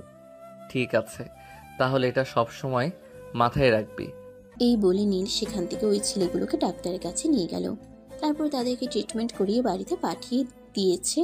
ও বাড়িতে চলে আসলো। অপরদিকে পরের দিন সকালবেলা যখন প্রিয়া কলেজে গেল, তখন সবগুলো ছেড়ে দৌড়ে এসে প্রিয়ার পায়ে পড়ে যায় আর প্রিয়ার পায়ে জড়িয়ে ধরে বলতে থাকে, প্রিয়া বোন আমার, আমাদেরকে ক্ষমা করে দাও। আমরা তোমার সঙ্গে এতদিন যা কিছু করেছি না জেনে করেছি, তুমি আমাদেরকে নিজের ভাই মনে করে ক্ষমা করে দাও। এখন থেকে তোমার প্রোটেক্টরের ব্যবস্থা আমরা করব। আরে তোমরা কি করছো? তোমরা আমার পায়ে জড়িয়ে ধরেছো কেন? প্লিজ আমার পা ছাড়ো আর দূরে গিয়ে কথা বলো। না বোন, তুমি আমাদেরকে যতক্ষণ এটা বলবে যে তুমি আমাদেরকে ক্ষমা করেছো, ততক্ষণ পর্যন্ত আমরা তোমার পা ছাড়ব না। তুমি আগে আমাদেরকে এটা বলো যে তুমি আমাদেরকে ক্ষমা করে দিবে, তাহলে আমরা তোমার পা ছেড়ে সরে দাঁড়াও। আর তা না হলে এখানেই তোমার পা জড়িয়ে ধরে দাঁড়িয়ে থাকবো। প্লিজ বোন, আমরা আমাদেরকে ক্ষমা করে দাও, আমরা বুঝতে পারিনি। আচ্ছা ঠিক আছে, যাও, আমি তোমাদেরকে ক্ষমা করে দিলাম। তবে একটা কথা আমি তোমাদেরকে বলে দিচ্ছি, আমার ভাইয়ার জন্য তোমরা আমাকে নিজের বোন মনে করছো, কিন্তু অন্য মেয়েদের সঙ্গে ঠিকই ইফটিজিং করবে। এটা কিন্তু আমি জানি। তোমরা যেমন আমাকে নিজের বোনের পরিচয় দিয়েছো, তেমন আমার মতো অন্য একটা মেয়েকেও কিন্তু নিজের বোনের মতোই দেখতে হবে। কখনো কোনো মেয়ের সঙ্গে ইফটিজিং করতে পারবে না। ঠিক আছে বোন, তাই হবে। তুমি যা বলবে আমরা তাই করব, কিন্তু তারপরও তুমি আমাদেরকে ক্ষমা করে দাও। আচ্ছা ঠিক আছে, যাও, আমি তোমাদেরকে ক্ষমা করে দিলাম। এবার আবার পথ থেকে সরে দাঁড়াও, আমার ক্লাসে টাইম হয়ে গেছে, ক্লাসে যেতে হবে। এই বলে ওই ছেলেগুলোকে পাশ কাটিয়ে প্রিয়া নিজের ক্লাসরুমে চলে গেল। এদিকে 2 দিন কেটে গেল, নেহাকে নীল ফোন করে না। তখনই হঠাৎ নেহার কেমন যেন একটা ফিল হলো। নেহা মনে মনে ভাবতে লাগলো, ওই ছেলেটা কেন আজ 2 দিন ধরে আমাকে ফোন করছে না? তবে কি ছেলেটার কোনো সমস্যা হয়েছে নাকি? আমি নিজেই একবার ফোন করে দেখি না কি হয়েছে। এই কথাটা মনে মনে ভেবে নেহা তখনই নীলের নাম্বারে ফোন দেয়। 2-3 বার রিং হওয়ার পরই ফোনটা রিসিভ করে, কিন্তু ওই দিন ফোনটা রিসিভ করে প্রিয়া। আসলে নীল নিজের মোবাইলটা রেখে বাড়ির বাইরে গিয়ে একটু কাজ করছিল, আর এদিকে ফোনটা বাজতেছে দেখে প্রিয়া এসে ফোনটা রিসিভ করে। হ্যালো, আসসালামু আলাইকুম, কে বলছেন? আমি নেহা বলছি। এই ফোনটা যার, সে কোথায়? ভাইয়া তো বাড়ির বাইরে একটু কাজ করছে। কিন্তু আপনি কে? আপনাকে তো আমি চিনতে পারলাম না। ইনফ্যাক্ট এই নামে আমার ভাইয়ার পরিচিত কেউ আছে সেটাও তো আমার জানা নেই। তখনই নেহার মনে একটা দুষ্টু বুদ্ধি এঁটে গেল। তখনই সে প্রিয়াকে উদ্দেশ্য করে বলতে লাগলো, ওমা তাই নাকি? তুমি আমাকে চিনতে পারোনি? আমি তোমার ভাইয়ার হবু বউ, মানে তোমার হবু ভাবি বলছি। ও, তার মানে আমার ধারণাই সঠিক। ভাইয়া লুকিয়ে লুকিয়ে তোমার সঙ্গে কথা বলে? হ্যাঁ, তুমি একদম ঠিক কথাই বলেছো। তোমার ভাইয়া লুকিয়ে লুকিয়ে আমার সঙ্গে কথা বলে। আচ্ছা তুমি আমাকে একটা কথা বলো তো, তোমার ভাইয়া কি আসলেই মাস্তান? মানে আমি নীল ইমতিয়াজের কথা বলছি। হ্যাঁ, একদমই তাই। কিন্তু তুমি কি আমার ভাইয়ার ব্যাপারে কোনো কিছু জানো না নাকি? আই মিন, তুমি যে কোনো কিছু না জেনে ভাইয়ের সঙ্গে সম্পর্ক করেছো নাকি? না, আসলে সেই রকম কোনো ব্যাপার না। আমি তাহলে ফোনটা রাখছি। এই বলে ফোনটা কেটে দেয়। আর সে মনে মনে ভাবতে থাকে, তবে কি সে সত্যি সত্যি ইমতিয়াজের সাথে কথা বলছিল এতদিন ধরে? যদি এই ছেলেটা সত্যি সত্যি নীল ইমতিয়াজ হয়ে থাকে, তাহলে তো তার কপালটাই গেল। এই ছেলে তো 24 ঘন্টায় তার উপরে নজর রাখছে। তাহলে কি হতে চলেছে তার সঙ্গে? তো ভিউয়ার্স, চলুন কথা না বাড়িয়ে গল্পে ফিরে আসি। এদিকে নীল তার কাজ শেষ করে নিজের রুমে আসে, আর কখন এসে ফোনটা হাতে নেয়। ফোনটা হাতে নিয়েই দেখে নেহা তাকে ফোন করেছিল, আর কেউ একজন রিসিভ করে কথা বলেছে। তখনই তার মনে অজানা এক বল কাজ করতে থাকে। কে এই ফোনটা রিসিভ করেছে, আর কে নেহার সঙ্গে কথা বলেছে? এই কথার চিন্তা করতে করতে এসে তার বোন প্রিয়াকে নিজের রুমে ডেকে নিয়ে আর বলতে থাকে, আমার ফোনে কেউ একজন ফোন করেছিল। এই ফোনটা কে রিসিভ করেছে? তোমার ফোনে কে ফোন করেছে আর কে রিসিভ করেছে এটা আমি কি করে জানবো? তোমার ফোন সবসময় তোমার সঙ্গেই থাকে, তাহলে তুমি এই কথা আমাকে কেন জিজ্ঞেস করছো? আমি আমার ফোনটা রুমে রেখে একটু বাড়ির বাইরে কাজ করতে গিয়েছিলাম। তখনই আমার ফোনে কেউ একজন ফোন করে, আর এই ফোনটা কেউ রিসিভ করেছে। আমাকে সত্যি কথা বল, আমার মনে হয় এই ফোনটা তুই রিসিভ করেছিলি। আরে না ভাইয়া, একদমই নয়। আমি কেন তোর ফোন রিসিভ করতে যাব? আমি একদম তোর ফোন রিসিভ করিনি। তাহলে ফোনটা কে রিসিভ করেছে? আম্মু তো বাড়িতে নেই, আম্মু তো ছোট খালামণির বাড়িতে গেছে। তাহলে কি ভূতে এসে ফোনটা রিসিভ করেছে নাকি? ওটা আমি কি করে বলবো? আমি ওসব ব্যাপারে কোনো কিছুই জানি না। এই বলে প্রিয়া সেখান থেকে চলে গেল। আর এদিকে নীল বিছানার উপর বসে থেকে ভাবতে লাগলো কে কে নেহার ফোন রিসিভ করেছিল। এসব কথা ভাবতে ভাবতে নীল আবারও নেহার নাম্বারে ফোন দেয়। কয়েকবার ফোন হওয়ার পর নেহা ফোনটা রিসিভ করে আর বলতে থাকে, কি ব্যাপার, আপনি আমাকে ফোন করেছেন কেন? কেন? ভালোবাসার মানুষটাকে ফোন করতে কারণ লাগে নাকি? দেখুন, আমি আপনার ভালোবাসার মানুষ নই, আর আপনার ভালোবাসার মানুষ হওয়ার কোনো ইচ্ছেও আমার নেই। আপনার মতো মাস্তান কোনোদিন কোনো মেয়ের ভালোবাসার মানুষ হতে পারে না, আর আপনার মতো মাস্তানকে কোনো মেয়ে কোনো দিন নিজের ভালোবাসার মানুষ বানাতেও চাইবে না। আপনি প্লিজ আমার জীবন থেকে সরে যান। আমার জীবনটা অনেক সুন্দর, আমি আমার এই সুন্দর জীবনটাকে নরকে পরিণত করতে চাই না। এই বলে নেহা ফোনটা কেটে দেয়। তারপর চলে গেল বেশ কিছুদিন। এদিকে দেখতে দেখতে নেহার অনার্স ফাইনাল ইয়ারের পরীক্ষা শুরু হতে চলেছে, কিন্তু নেহার এবারের পরীক্ষার প্রস্তুতি খুব একটা ভালো নয়। এইসব চিন্তা করতে করতেই নেহা বাসার ছাদে দাঁড়িয়ে সিগারেট খাচ্ছে। তখনই হঠাৎ ফোনটা বেজে ওঠে। নেহা মোবাইলটা হাতে নিয়ে দেখে নীল তাকে ফোন করেছে। আর এদিকে নেহার এমন মেজাজ খারাপ হচ্ছে, এটা বলে বোঝানোর মতো না। একটা মানুষকে বারবার অ্যাভয়েড করার পরও কেন ছ্যাঁচড়াইয়ের মতো পেছনে পড়ে আছে। এইসব চিন্তা করতে করতে নেহা ফোনটা রিসিভ করে। আর ফোনটা রিসিভ করতেই অপর প্রান্ত থেকে নীল বলতে থাকে, কি ব্যাপার সুইটার, ফোন রিসিভ করতে এত দেরি করলে কেন? আমার ইচ্ছে হয়েছে তাই। আর আমি কেন ফোন দেরিতে রিসিভ করেছি সেটার কৈফিয়ত কি আমার আপনাকে দিতে হবে নাকি? এইভাবে কেন বলছো? ভালোবাসার মানুষের সাথে কেউ এভাবে কথা বলে না জান। ভালোবাসার মানুষকে ভালোবেসে কথা বলতে হয়। যাই হোক, আমার মনে হয় তুমি স্মোক করছিলে। হ্যাঁ, আমি স্মোকিং করি। তাতে কি আপনার কোনো সমস্যা আছে? সমস্যা থাকলে আপনি আমাকে ফোন করবেন না। তোমার নিঃশ্বাস এই শব্দ শুনেই বুঝতে পারছিলাম তুমি স্মোক করছো। তুমি স্মোক করো, তাতে আমার কোনো সমস্যা নেই, কিন্তু আমার কাছে যখন থাকবে তখন কিন্তু এইসব করা একদম চলবে না। তুমি যখন আমার কাছে চলে আসবে তখন তোমাকে এসব স্মোক করা ছেড়ে দিতে হবে। আপনার কাছে তো আমি চাচ্ছি না, তাহলে স্মোক করা ছাড়ার কথা আসছে কোথা থেকে? তোমাকে আসতে হবে না, আমি নিজে গিয়েই তোমাকে নিয়ে আসবো জান। আচ্ছা যাই হোক, বাদ দাও ওসব কথা। আমি শুনলাম আগামীকাল থেকে নাকি তোমার ভার্সিটির এক্সাম, তো এক্সাম প্রিপারেশন কেমন নিয়েছো? আমার এক্সামের প্রিপারেশন যেরকমই হোক না কেন, সেটা জেনে তো আপনার কোনো লাভ নেই। ও মা, তুমি আমার সঙ্গে এভাবে কেন কথা বলছো? তুমি আমার 10টা না 5টা না একটা মাত্র জানেমান। তোমার ব্যাপারে সব কিছু খোঁজ খবর তো আমাকে নিতেই হবে। দেখুন, এখন কিন্তু আমার খুব বেশি মেজাজ খারাপ হয়ে যাচ্ছে।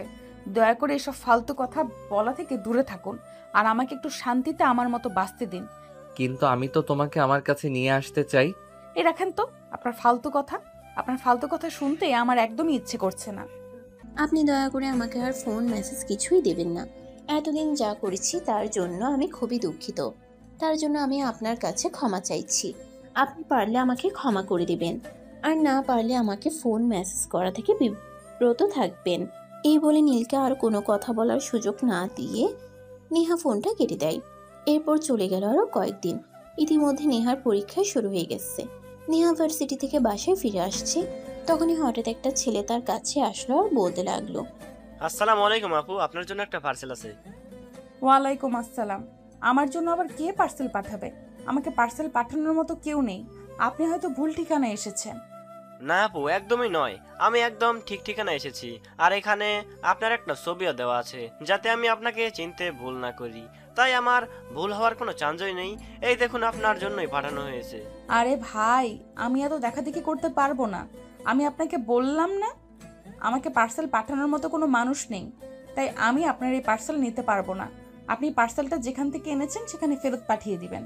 না আপু, আমি সেরকমটা করতে পারবো না, কারণ যে এই পার্সেলটা পাঠিয়েছে সে যদি জানতে পারে আমি আপনাকে পার্সেলটা দেইনি, তাহলে আমার সঙ্গে খারাপ কিছু হয়ে যাবে। তাই আমি কোনো রিস্ক নিতে চাই না। এই ধরুন আপনার পার্সেল। এই বলে ছেলেটা পার্সেলটা নেহার হাতে ধরিয়ে দিয়ে সেখান থেকে দূরে চলে গেল। নেহা কিছুই বুঝতে পারছে না, তারপরও তার মনে মনে কেন যেন মনে হচ্ছে এই পার্সেলটা নীল পাঠিয়েছে। তাই সে পার্সেলটা নিয়ে বাড়িতে চলে গেল। নিজের রুমে গিয়ে পার্সেলটা খুলতেই দেখতে পেল ওতে একটা আইফোন 16 প্রো ম্যাক্স। মোবাইলটা আনবক্স করে অন করলো, আর সঙ্গে সঙ্গে একটা মেসেজ আসলো, আমি জানি তুমি আমার সঙ্গে রাগ করে তোমার ফোন ভেঙে ফেলেছো, তাই তোমার জন্য এই ছোট্ট উপহার। দয়া করে আমার সঙ্গে অভিমান করে থেকো না। আমি তো তোমায় অনেক বেশি ভালোবাসি। তোমাকে ছাড়া থাকতে আমার খুব কষ্ট হয়। মেসেজটা পড়া শেষ করতে না করতেই আরেকবার ফোন আসলো। নেহা ফোনটা রিসিভ করে। ফোন রিসিভ করে নেহা বলতে থাকে, কি ব্যাপার, আপনি আমার জন্য আইফোন কিনে পাঠিয়েছেন কেন? এটার কত টাকা দাম সেটা আপনি জানেন? যে তোমাকে আইফোন কিনে পাঠিয়েছে সে আইফোনের দাম জানে না এমনটা তুমি কল্পনা করো নাকি? তাছাড়া একটা কথা তোমায় বলি, আমার ভালোবাসার মানুষটার জন্য এইটুকু খুবই সামান্য। যে মানুষটা আমাকে না দেখে, আমাকে না চিনে আমাকে ভালোবাসতে পারে, সেই মানুষটা যেন আমি এইটুকু করতে পারবো না। আরে, আমি তো আপনাকে বলেছি সম্পূর্ণ বিষয়টা, তারপরও কেন করছেন আপনি আমার সঙ্গে এরকম? আমি আপনার এই গিফট রাখতে পারবো না। আমার বাবা মা যদি জানতে পারে কেউ আমাকে এত দামি একটা ফোন গিফট করেছে, তাহলে আমার বাবা মা আমাকে মেরেই ফেলবে। জান পাখি, এত চিন্তা করার কোনো কারণ নেই। আমি কিছুদিনের মধ্যেই আমার আম্মুকে পাঠাবো তোমার আব্বু আম্মুর সঙ্গে কথা বলার জন্য। তাহলে তো সব ঝামেলা মিটে যাবে। আমি আপনার দুইটা পায়ে ধরি, আপনি দয়া করে এরকমটা করবেন না। আমার বাবা একটা মাস্তানের সঙ্গে আমাকে বিয়ে দিবে না, এটা একটু বোঝার চেষ্টা করুন। উফ জানেমান, এটা নিয়ে তোমার এত চিন্তা কেন? তোমার বাবা মাকে বুঝিয়ে সাজিয়ে যেভাবে তোমাকে আমার কাছে নিয়ে আসতে হয়, আমি সেভাবেই তোমাকে আমার কাছে নিয়ে আসবো। এটা তো আমি তোমাকে বলেছি। তুমি প্লিজ টেনশন করো না, নিজের শরীর স্বাস্থ্য খারাপ করো না। আর হ্যাঁ, পরীক্ষা শেষ হলে তোমার জন্য আরও একটা সারপ্রাইজ গিফট আছে। আমি আপনার কোনো সারপ্রাইজের গিফট চাই না।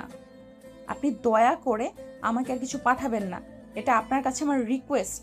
তুমি বললেই তো হবে না জান পাখি। তুমি আমার 10টা না 5টা না, একটা মাত্র জান পাখি। তোমাকে আমি কোনো কিছু পাঠাবো না, এটা হতে পারে না। কিন্তু তোমাকে যখন যেটা মন চাইবে তখন আমি সেটাই পাঠাবো। আচ্ছা জান পাখি, এখন আমি রাখি, আমার একটু কাজ আছে। এই বলে নীল ফোনটা কেটে দেয়। আর এদিকে তখনই নীলের আম্মু তার রুমে আসা আর নীলকে বলতে থাকে, কিরে তুই দেখছি ইদানিং সমাজ সেবা করতে করতে নিজের পড়াশোনায় খুলে দেখছিস। তুই যে সামনে পরীক্ষা দিবি, এটা কি তোর মনে আছে? হ্যাঁ আম্মু, মনে আছে। এবং তুমি দেখো, আমি অন্যান্য বছরের তুলনায় এই বছর অনেক ভালো রেজাল্ট করব। অন্য বছর তো তুই তাও পড়াশোনা করতিস, এই বছর তো তুই একদমই পড়াশোনা করার চেষ্টা। তাহলে তুই বলছিস কি করে তুই অন্য বছরে তুলবে, এই বছর অনেক ভালো রেজাল্ট করবি? আমাকে বলতো শুনি। আম্মু, অন্য বছর তো আমাকে অনুপ্রেরণা দেওয়ার মতো কেউ ছিল না। এবার অনুপ্রেরণা দেওয়ার মতো একজন মানুষ পেয়ে গেছি, তাই আমি খুব ভালো রেজাল্ট করব, দেখে নিও।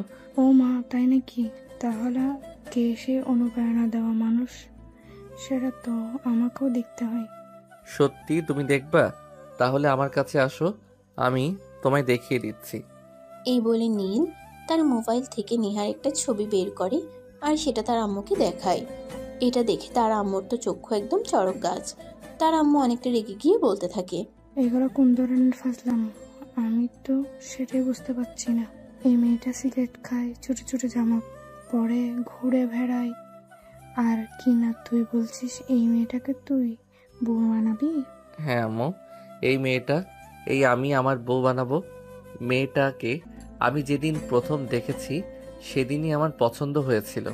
আর তারপর যখন জানতে পারলাম মেয়েটা আমাকে না দেখেই ভালোবাসে, তখন তো আমি একদম মেয়েটার প্রেমে পাগল হয়ে গেছি। আমার মনে হচ্ছে আমার ছেলেটাও সত্যি সত্যি মাথা খারাপ হয়ে গেছে। তা না হলে কেউ নিজের চেয়ে বয়সে বড় একটা মেয়েকে ভালোবাসতে পারে?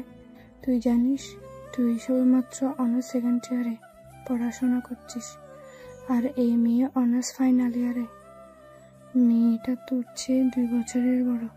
আম্মু, মেয়েটা আমার চাইতে বয়সে বড়, তাতে কি হয়েছে?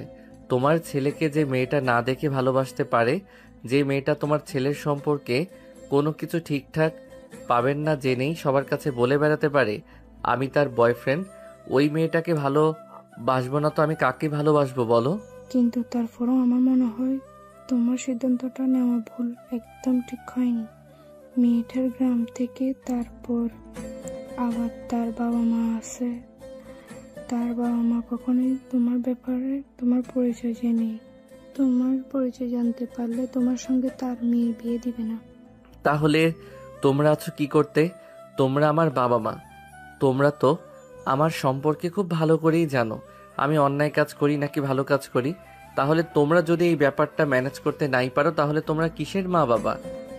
আচ্ছা ঠিক আছে, তোর আব্বু আগামী সপ্তাহে বাড়িতে আসলে তারপর তার সঙ্গে কিছু বলে দেখি সে কি বলে। আব্বুকে নিয়ে তোমাকে চিন্তা করতে হবে না, আমি আগে আব্বুর সঙ্গে বলে দিয়েছি, আব্বু তো এক কথায় রাজি হয়ে গেছে। তুই কি সত্যি কথা বলছিস?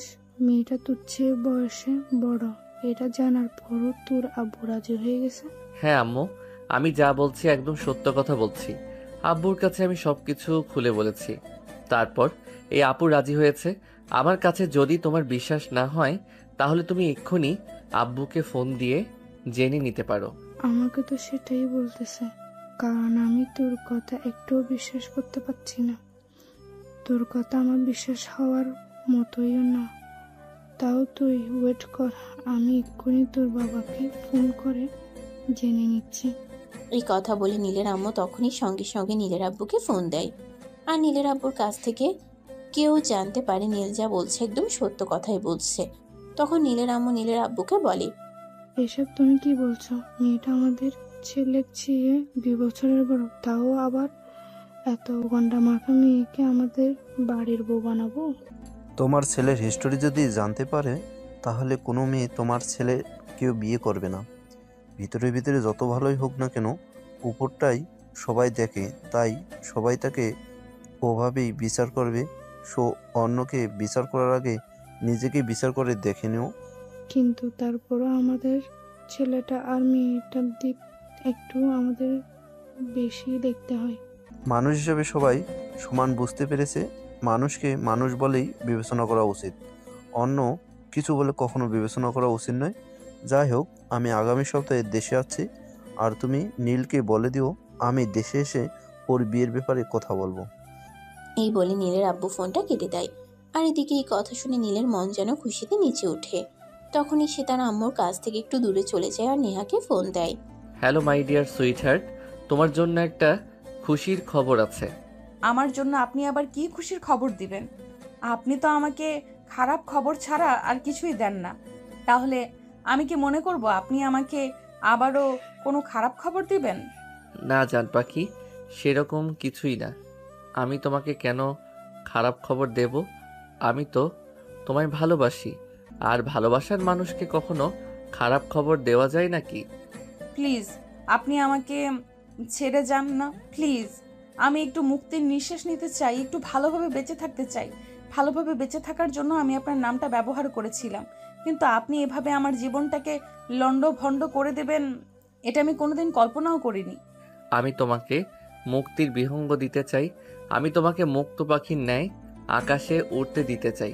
তাই আমি তোমাকে আমার বউ বানাতে চাই। আপনার মতো মাস্তানের বউ হয়ে কেউ পাবে মুক্ত জীবন? এটা তো জাস্ট কল্পনার অতীত। প্লিজ এরকম করবেন না আপনি। কিন্তু জান পাখি, এসব বলে তো আর লাভ হবে না। আমি তোমার শ্বশুর আর শাশুড়ি দুজনকেই তোমার ব্যাপারে বলে দিয়েছি। তারা তো ঠিক করেছে আগামী সপ্তাহে তোমাকে দেখতে আসবে আর বিয়ের পাকা কথা বলবে। তো এখন বলে তুমি কি করবে? জানি না, তবে আমি আপনাকে কোনোভাবেই বিয়ে করব না, এটাই আমার শেষ কথা। এই বলে নেহা ফোনটা কেটে দেয়। আর এদিকে দেখতে দেখতে 1 সপ্তাহ সময় কেটে গেল। আজ সকালে সরাসরি দেখা করতে এবং বিয়ের কথা পাকা করতে আসছে। এটা শুনে নেহার মাথায় আকাশ ভেঙে পড়ল। সে কি করবে কিছুই বুঝতে পারছে না। তখনই তার মাথায় একটা বুদ্ধি আসলো। সে মনে মনে চিন্তা করলো সে বাড়ি থেকে পালিয়ে দূরে কোথাও চলে যাবে, কিন্তু কোথায় যাবে সেটাই সে বুঝতে পারছে না। এইসব চিন্তা করতে করতে নিজের প্রয়োজনীয় কিছু জিনিসপত্র গুছিয়ে নিয়ে নেহা বাড়ি থেকে বের হয়ে পড়ে। প্রতিমধ্যে নেহা একটা অটো নেয় তার গন্তব্যস্থলে পৌঁছানোর জন্য। আর অটোটা মাঝ রাস্তায় গিয়ে নষ্ট হয়ে যায়। আর ঠিক তখনই একটা বড় গাড়ি তার সামনে এসে দাঁড়ায়। আর গাড়ি থেকে নীল নামে। নেহাকে দেখেও তার আসল পরিচয় প্রদান না করেই নেহাকে বলে, আরে এই যে আপু, আপনি এখানে কেন? তুই আবার আমার সঙ্গে কোনো ঝামেলা করতে এসেছিস? চুপচাপ এখান থেকে কেটে পড়তো, আমার এমনিতেই মেজাজ খারাপ আছে। আপু কি হয়েছে বলেন না। আপনি হাজার হোক, আপনি আমার নানার বাড়ির প্রতিবেশী বলে কথা। আপনি কোনো ঝামেলায় বলে আমি আপনাকে সহযোগিতা করব। এইটা তোর সহযোগিতার কোনো প্রয়োজন নেই। তুই এখান থেকে চুপচাপ চলে যা, এমনিতেই আমার মেজাজ খারাপ আছে, তুই আর খারাপ করিস না। মানে এখান থেকে কেটে পড়ে, এটাই তোর জন্য বেটার হবে। আরে কি বলছেন? সন্ধ্যা হয়ে আসছে, আপনি একটা মেয়ে মানুষ, আর আপনি যেখানে দাঁড়িয়ে আছেন এই জায়গাটা আপনার বাড়ি থেকে বেশ অনেকটাই দূর। এখান থেকে যদি আপনি বাড়িতে যেতে চান তাও কম হলে রাত 10টা বেজে যাবে। তো আপনি এখন এটাই বলুন যে কোথায় যাবেন, আমি আপনাকে নিজ দায়িত্বে পৌঁছে দেব। আরে ভাই, রক্ষা কর আমায়, আমার কোনো সাহায্যের প্রয়োজন নেই। আমি যেখানে যাচ্ছি একা পৌঁছে যেতে পারবো। তোরা যেখানে যাচ্ছিস যা, কিন্তু দয়া করে আমার বাড়ির কাউকে বলবি না আমি বাড়ি থেকে পালিয়ে যাচ্ছি। একটা শর্তে, আপনি মেয়ে মানুষ, আপনাকে আমি একা কোথাও যেতে দিতে পারি না। আপনি আমার সঙ্গে চলুন, আমি আপনাকে আপনার গন্তব্যস্থলে পৌঁছে দিব। নীলের এই কথা শুনে নেহা বেশ কিছুক্ষণ কিছু একটা চিন্তা করলো। আর তারপর নীলকে বলতে লাগলো, আচ্ছা ঠিক আছে, আমি তোর প্রস্তাবে রাজি, কিন্তু এই মুহূর্তে আমার এখান থেকে চলে যাওয়া চাই। তা না হলে আমার জন্য খুব বড় একটা বিপদ অপেক্ষা করছে। তার চাইতে বরং এইটাই ভালো হয় যে আমি তোর সঙ্গে যাই। এই বলে নেহা নীলের সঙ্গে গাড়িতে উঠে বসলো। আর নীল তখনই গাড়ি স্টার্ট করলো। তখনই হঠাৎ নেহা লক্ষ্য করলো নীল নেহার গন্তব্যস্থলের দিকে না যেয়ে অন্যদিকে গাড়িটা নিয়ে যাচ্ছে। এটা দেখে নেহা বলতে লাগলো, কি ব্যাপার, তোকে আমি এক জায়গার কথা বললাম আর তুই অন্য জায়গা থেকে গাড়ি নিয়ে যাচ্ছিস কেন? কি সমস্যা তোর? তুই আবার আমাকে কোনো ফাঁদে ফেলার চেষ্টা করছিস না তো? আরে না, এসব আপনি কি বলছেন? আমি এরকম চিন্তাও করছি না। আসলে ওদিকে রাস্তাটা খুবই খারাপ, তাই আমি আপনাকে এদিক দিয়ে নিয়ে যাচ্ছি। আসলে আমি তো আসার সময় ওই দিক দিয়ে এসেছি। আমি জানি রাস্তাটা খুব খারাপ, আর আসার সময় আমার অনেক কষ্ট হয়েছে, তাই এদিক দিয়ে যাচ্ছি। আপনি কোনো চিন্তা করবেন না, আপনি নিশ্চিন্তে থাকুন। আপনাকে আমি সময় মতো জায়গায় পৌঁছে দিব। নীলের কথায় নেহা অনেকটা আশ্বস্ত হয় আর একটু চুপ হয়ে বসে থাকে। তখনই হঠাৎ করে নেহার চোখটা লেগে গেল। নেহা এটা বুঝতেই পারল না। নেহার যখন ঘুম ভাঙলো তখন সে নিজেকে একটা রাজকীয় রুমের মধ্যে আবিষ্কার করলো। তখনই নেহা চিৎকার করতে লাগলো, এ কে, কোথায় আছো? আমাকে এখানে কে নিয়ে এসেছে? প্লিজ সাড়া দাও। এই কথা বলে নেহা চিৎকার চেঁচামেচি করতে থাকে, কিন্তু আশপাশ থেকে কেউ নেহাকে সাহায্য করতে আসে না। তখনই নেহা হঠাৎ করে দেখতে পায় কেউ একজন রুমের দরজা খুলে প্রবেশ করছে। নেহা মাথা উঁচু করে দেখতে পায় সেখানে একটা মেয়ে এসেছে। তখনই নেহা মেয়েটাকে বলতে থাকে, এই মেয়ে কে তুমি, আর আমাকে এখানে নিয়ে এসেছো, এইটা তুমি বলতে পারবে? আরে ভাবি, তুমি এভাবে চিৎকার চেঁচামেচি করছো কেন? এখানে তোমাকে তোমার ভালোবাসার মানুষটাই নিয়ে এসেছে, যাকে তুমি না দেখে ভালোবেসেছিলে, যার সম্পর্কে কোনো কিছু না জেনেই তাকে তুমি মন প্রাণ উজাড় করে দিয়েছিলে। সেই মানুষই তোমাকে এখানে নিয়ে এসেছে। মানে ওই নীল ইমতিয়াজ ছেলেটার কথা বলছো তুমি? হ্যাঁ, তুমি একদম ঠিক বলতে পেরেছো। আমার ভাইয়াই তোমাকে এখানে তুলে এনেছে শুধুমাত্র তোমার ভালোবাসার সততা প্রমাণ নেওয়ার জন্য। আমার ভাইয়া সত্যিই তোমাকে ভালোবাসে, আর তুমিও তাকে না দেখেই ভালোবেসেছ। এটা জেনে তো আমার ভাইয়া এতটাই অনুপ্রাণিত হয়েছে যে তোমাকে এভাবে তুলে এনেছে বিয়ে করার জন্য। এইসব কথা শুনে নেহার মাথায় যেন আকাশ ভেঙে পড়ল।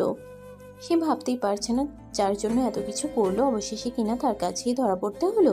যার জন্য বাড়ি ঘর সবকিছু ছেড়ে চলে এসেছে অবশেষে কিনা তার খাঁচাতে এসে ঢুকেছে।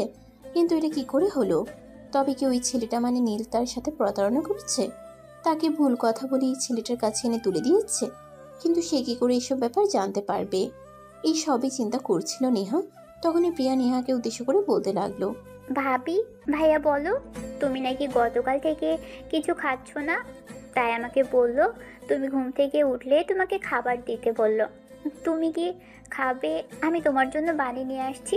আমি কিছুই খাবো না, আমি এখান থেকে চলে যেতে চাই। প্লিজ আমাকে এখান থেকে চলে যাওয়ার ব্যবস্থা করে দাও। তুমিও তো একটা মেয়ে হয়ে আর একটা মেয়ের সর্বনাশ হবে এটা তুমি বসে বসে দেখছো? তুমি তো জানোই তোমার ভাইয়া কেমন মানুষ। প্লিজ তুমি আমাকে এখান থেকে পালিয়ে যেতে সহযোগিতা করো। আমার ভাইয়ের মতো মানুষকে নিজের জীবন সঙ্গী হিসেবে পেতে চলেছ, তাতে তুমি খুশি নও, বরঞ্চ আমাকে এটা বলছো তুমি এখান থেকে পালিয়ে যাবে আর আমি তোমাকে সাহায্য করব?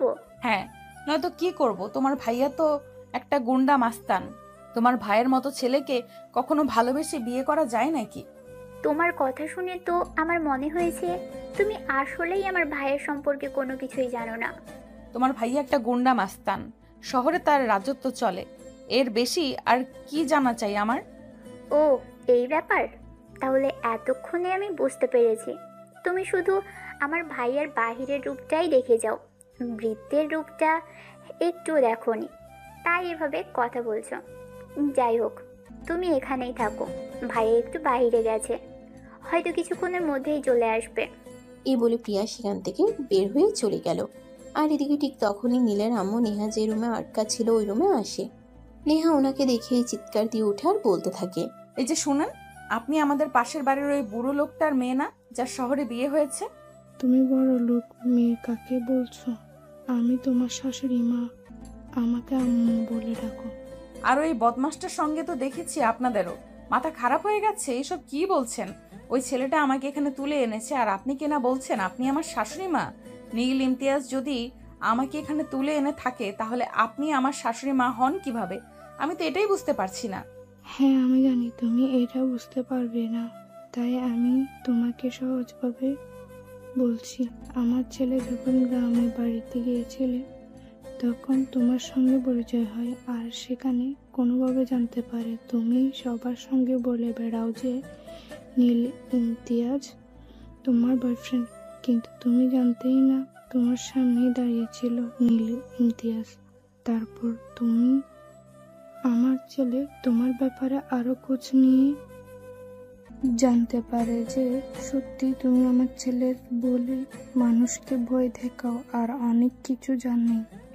তখনই আমার ছেলে মনে মনে ফোন কি করে তোমাকে একবার একটু চেক করে দেখবে, আর তার জন্যই তোমাকে ফেসবুকে নাম দেয়, আর তারপরে আমাদের পাড়ার একজনের কাছ থেকে তোমার নাম্বার নেই আর তোমার সঙ্গে কথা বলা কন্টিনিউ করতে থাকে। এসব আপনি কি বলছেন? আমি বিশ্বাস করি না আপনার কথা। আপনি আমাকে সম্পূর্ণ মিথ্যা কথা বলছেন। নীল ইমতিয়াজ আর আপনার ছেলে সম্পূর্ণ আলাদা মানুষ। আমি আপনার ছেলেকে দেখেছি, নম্র, ভদ্র, শান্তশিষ্ট একটা ছেলে। আর নীল ইমতিয়াজের কথা আমি সবার মুখে মুখে শুনেছি। সে প্রচণ্ড রাগী, জেদি আর একগুঁয়ে। কেউ যদি তার কোনো কাজে বাধা হয়ে দাঁড়ায়, তাহলে সে ওই মানুষটাকে তার পথ থেকে সরিয়ে দিতে 2 সেকেন্ড চিন্তা ভাবনা করে না। আর শহরের এমন কোনো ঝামেলা নেই যেটাতে সে ইনভলভ নেই। তুমি আমার ছেলের সম্পর্কে যেটা জানা তার সবটা সত্যি নয়। আমার ছেলে অন্যায়ের প্রতিবাদ করে মাত্র। আমার ছেলে কখনোই কোনো খারাপ কাজ করে না। যেখানে অন্যায় সেখানেই আমার ছেলে পৌঁছে যায়, আর অন্যায়কে সে বিন্দু মাত্র প্রশ্রয় দেয় না, শুধুমাত্র অন্যায়ের প্রতিবাদ করে। তবে কি আমি এতদিন যা শুনেছি তা সম্পূর্ণই ভুল? তবে কি আমার স্বপ্নের নীল ইমতিয়াজ আর বাস্তব নীল ইমতিয়াজ সম্পূর্ণ আলাদা দুজন মানুষ? হ্যাঁ, একদমই তাই। আমার ছেলে পার্সোনালিটি খুবই ভালো, কিন্তু সেটা অন্যায় সহ্য করতে পারে না, আর সেখানেই কিছু মানুষ তার নামে মিথ্যা রচনা দেয়। সে খুব খারাপ কাজ করে। ঠিক তেমনই হয়তো তুমিও কোনোভাবে আমার ছেলের প্রতি ভুল ধারণা নিজের মনে ঢুকিয়ে ফেলছো, আর সেটা ঠিক করতে পারছো না। তবে এইটা কথা বলি, আমার ছেলে যদি সত্যি তোমাকে ভালোবাসে, তুমি ওর ভালোবাসাকে অবহেলা করো না। তাহলে হয়তো সে তোমার স্বপ্নের সেই মানুষটার মতোই হয়ে যাবে। কারণ তুমি জানোই, ভালোবাসা হারিয়ে গেলে মানুষ পাগলের মতো হয়ে যায়। খুব ভালোবাসা হারিয়ে মানুষ বেঁচে থাকতে পারে না। ভালোবাসাবিহীন মানুষের জীবন শুকনো পাতার নেই, উড়েই থাকে। দুজনে কথা বলতে বলতে এই নীল নেহার আব্বু আম্মুকে নিয়ে সেখানে উপস্থিত হয়। নেহা তার আব্বু আম্মুকে দেখে দৌড়ে গিয়ে তাদের জড়িয়ে ধরে আর কান্না করতে থাকে। তখনই নেহার আম্মু নেহাকে বলে, কি হলো, তুই এইভাবে কান্না করছিস কেন? নিজের ভালোবাসার মানুষকে পেতে চলেছিস, এর চাইতে খুশির খবর কি আর কিছু হতে পারে নাকি? এই বলে নেহার আম্মু নেহাকে বোঝাতে শুরু করে, কিন্তু নেহার কান্না যেন কিছুতেই থামছে না। নেহা কান্না করেই চলেছে। তখনই নীল তাকে বলে, কি হলো ম্যাডাম, তুমি এখনো কেন কান্না করে চলে যাও? তুমি তো তোমার স্বপ্নের মানুষটাকে পেতে চলে যাও। স্বপ্নের মানুষটাকে পাওয়া হয়ে গেলে কি কারোর চোখে জল আসে? আমার চোখে জল এই কারণেই আসছে না যে আমি আমার ভালোবাসার মানুষটাকে পেতে চলেছি, যে আমার চোখের জল এই কারণে আসছে যে আমি আমার ভালোবাসার মানুষটাকে এতদিন ভুল পরিচয়ে জেনে এসেছি। এখন তো সঠিক পরিচয় জানতে পেরেছো, এখন আর কান্না করো না। তোমার চোখ দিয়ে পানি পড়লে আমার হৃদয়ে দহন হয়। এই বলে নীল নেহার চোখ থেকে পানি মুছে দিয়ে তাকে নিজের বুকে টেনে নিল। নেহা তো সবার সামনে এমন অবস্থায় পড়ে অনেকটাই লজ্জা পেয়ে গেল, আর নীলকে আস্তে আস্তে কানে কানে বলতে লাগলো, এই কি করছো সবার সামনে? তুমি এইভাবে আমাকে জড়িয়ে ধরছো কেন সবার সামনে? আমাকে জড়িয়ে ধরে তোমার কি একটু লজ্জা লাগছে না নাকি? যে মানুষটা আমাকে না দেখে ভালোবাসতে পারে সেই মানুষটাকে আমি জড়িয়ে ধরেছি, তাহলে আমার লজ্জা করবে কেন? তাছাড়া তুমি তো আমার বউ হতে চলেছ, আর বউকে যদি জড়িয়ে না ধরি তাহলে কাকে জড়িয়ে ধরবো? তাই বলে এইভাবে সবার সামনে জড়িয়ে ধরবে নাকি? তাছাড়া এখনো তো তোমার সঙ্গে আমার বিয়েটাই হলো না, আর এখনই যদি তুমি আমাকে এইভাবে জড়িয়ে ধরো তাহলে লোকে কি মনে করবে? লোকে কি মনে করলো না করলো তার দ্বারা আমি কোনো দিনও ধারি না। আর তার ধার যদি আমি থাকতাম তাহলে হয়তো আজ মানুষ আমার নামটাকে যতটা চিনে আমার নামটা কি অতটা চিনতো না। তখনই পাশ থেকে প্রিয়ার টিটকিরি মেরে বসে থাকে। হয়েছে হয়েছে, আমাদের সামনে আর এত আলগা প্রেম দেখাতে হবে না। বউকে বাসর ঘরে নিয়ে গিয়ে আদর করো, এখন ছেড়ে দাও। এখন সবাই তোমাদের বিয়ে দেখার জন্য অপেক্ষা করছে। সবাইকে আগে তোমাদের বিয়েটা তো দেখতে দাও। তুই না আর ফাজলামো করা ছাড়লি না। আচ্ছা ঠিক আছে, আমি আমার বউকে ছেড়ে দিলাম, কিন্তু একটা কথা তোকে বলে রাখি, আমার সঙ্গে এরকম করছিস না, তোর জামাই কিন্তু তোকে একটু ভালোবাসবে না, মনে রাখিস। দেখ ভাইয়া, তুই আমাকে এভাবে বদদোয়া দিতে পারিস না। হাজারো তুই আমার আপন বড় ভাই বলে কথা। আপন বড় ভাই হয়ে নিজের বোনকে কেউ এভাবে বদদোয়া দেয় নাকি? যেমন বোন তার তেমন ভাই। হয়েছে, তোদের এইসব ফাজলামো এখন বাদ দিয়ে কাজী সাহেব অপেক্ষা করছে, এখন সবাই ড্রয়িং রুমে চল। এই বলে নীলের আব্বু আম্মু আর নেহার আব্বু আম্মু নীল আর নেহাকে নিয়ে ড্রয়িং রুমে চলে আসে। এদিকে কাজী সাহেব তো অনেকক্ষণ আগেই লেখাপড়ার কাজ শেষ করে বসে আছেন। নীল আর নেহাকে নিয়ে আসতেই তিনি রেজিস্ট্রি পেপারে সাইন করিয়ে দিলেন আর নীলের আব্বুকে উদ্দেশ্য করে বলতে লাগলেন, দেখুন মিস্টার চৌধুরী, আপনার ছেলের বিয়েটা এভাবে হয়ে যাবে এটা কিন্তু আমরা কোনোদিনও কল্পনাও করিনি। আমরা তো ভেবেছিলাম বিশাল জাঁকজমজভাবে অনুষ্ঠান করে আপনার ছেলের বিয়ে দেবেন আর আমরা সেখানে কবজি ডুবিয়ে খাবো।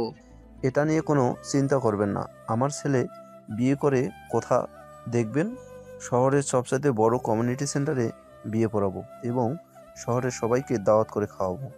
তাহলে তো আলহামদুলিল্লাহ, আর কোনো চিন্তাই নেই, অনেকদিন পর বড় একটা দাওয়াত খেতে পারবো। হ্যাঁ একদমই তাই, কোনো চিন্তা করবেন না। আমার ছেলের বিয়ে বলে কথা এমন অনুষ্ঠান করব যে সবাই কয়েকশো বছর মনে রাখবে। তাহলে সেই দিনটা খুব যেন বেশি দেরিতে না হয়, তাড়াতাড়ি যেন আমরা সেই দিনটা দেখতে পাই। এবং আপনার পুত্র এবং পুত্রবধূর জন্য আমাকে দোয়া আর শুভকামনা রইল। তাদের ভবিষ্যতের জীবন অনেক খুশি হবে আর সুন্দর হোক। এই বলে কাজী সাহেব নিজের ফিস বুঝে নিয়ে সেখান থেকে চলে গেলেন।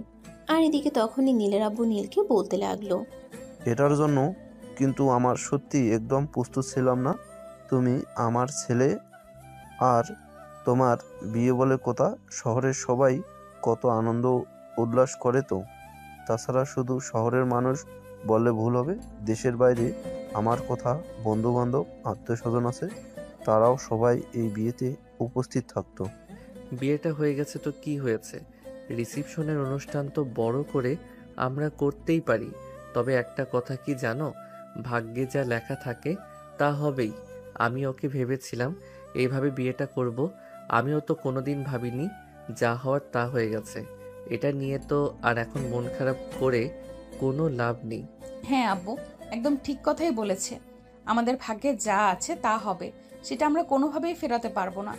হ্যাঁ বৌমা, তাই চলো এখন সবাই ডিনার টেবিলে সবাই একসঙ্গে বসে রাতের খাবারটা খাবো, আর তারপর তোমরা তোমাদের নতুন জীবনে পদার্পণ করবেন। ততক্ষণে আমি ওনাদের করেছেন লোকদেরকে ফোন করে বলে দিয়েছি, তারা তোমাদের জন্য বাসরঘর অ্যারেঞ্জ করবে। বাসর ঘরের কথাটা শুনতেই অনেকটা লজ্জা পেয়ে গেল আর মাথাটা নিচু করে নিল। নীল তখনই নেহার হাতটা ধরে ডিনার টেবিলে নিয়ে গেল আর তারপরে সবাই একসাথে বসে অনেক মজা করে ডিনারটা সেরে নিল। এদিকে নীল আর নেহার জন্য বাসর ঘর রেডি করা হয়ে গেছে। প্রিয়া রুমের ভিতর বসে আছে।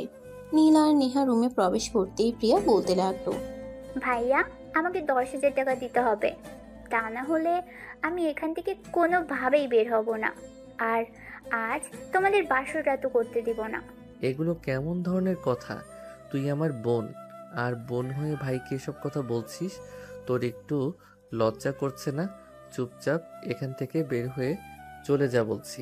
আরে তুমি ওর সঙ্গে এরকম কেন করছো? ও তোমার ছোট বোন, তাই বলে তো তোমার সঙ্গে একটু মজা করতে এসেছে। দিয়ে দাও ওকে ওর টাকা নিয়ে চলে যাক, আর তারপর আমরা আমাদের ভালোবাসার মুহূর্তগুলো শুরু করি।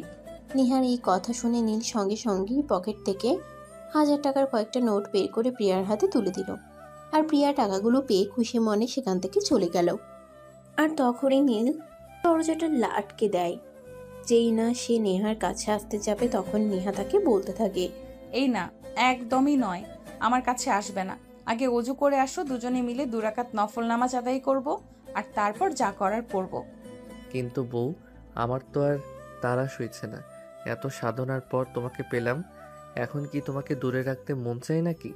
আমার তো মন চাইছে এক্ষুনি তোমায় আদর করি। তোমার এই লাজুক চেহারা, তোর মিষ্টি হাসি, সব কিছুই আমাকে টানছে। খবরদার, একদম উল্টাপাল্টা কোনো কথা বলবে না। যেটা বলেছি সেটাই হবে। চলো অজু করে আসো। এই বলে নীল আর নেহা দুজনে উঁচু করতে চলে গেল। তারপর দুজনে মিলে 2 রাকাত নফল নামাজ আদায় করে নিল আর আল্লাহর দরবারে তাদের নতুন জীবনের জন্য অনেক অনেক দোয়া চাইল। নামাজ শেষ হওয়া মাত্রই নীল নেহাকে নিজের কোলে তুলে নেয়। এটা দেখে নেহা বলতে থাকে, এই কি করছো তুমি? তুমি আমাকে কোলে নিয়েছো কেন? আমি তো পড়ে যাব, আর পড়ে গেলে তো আমার কোমর একদম ভেঙে যাবে। আমাকে দেখে কি তোমার পুরুষ মনে হয় নাকি অন্য কিছু, যে তোমাকে কোলে নেওয়ার শক্তিটুকু আমার শরীরে নেই?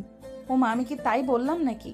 আমি তো এইটুকুই বললাম যে আমি শুনেছি তুমি কোনোদিন প্রেম করনি, প্রেমিকাও তো হয়নি। এই প্রথমবার নিজের ভালোবাসার মানুষটিকে কোলে নিলে সামলাতে পারবে তো, তাই বললাম। ভালোবাসার মানুষের ওজন যদি 300 কেজিও হয়, তবুও বিপরীত প্রান্তের মানুষটার কাছে তার ওজন 1 বস্তা তুলোর সমান হয়। সো কোনো কথা নয়। এই বলে নীল নেহাকে নিয়ে বিছানায় চলে আসে আর তখনই রুমের লাইটটা অফ করে দেয়। এটা দেখে নেহা বলতে থাকে, এ কি করছো তুমি?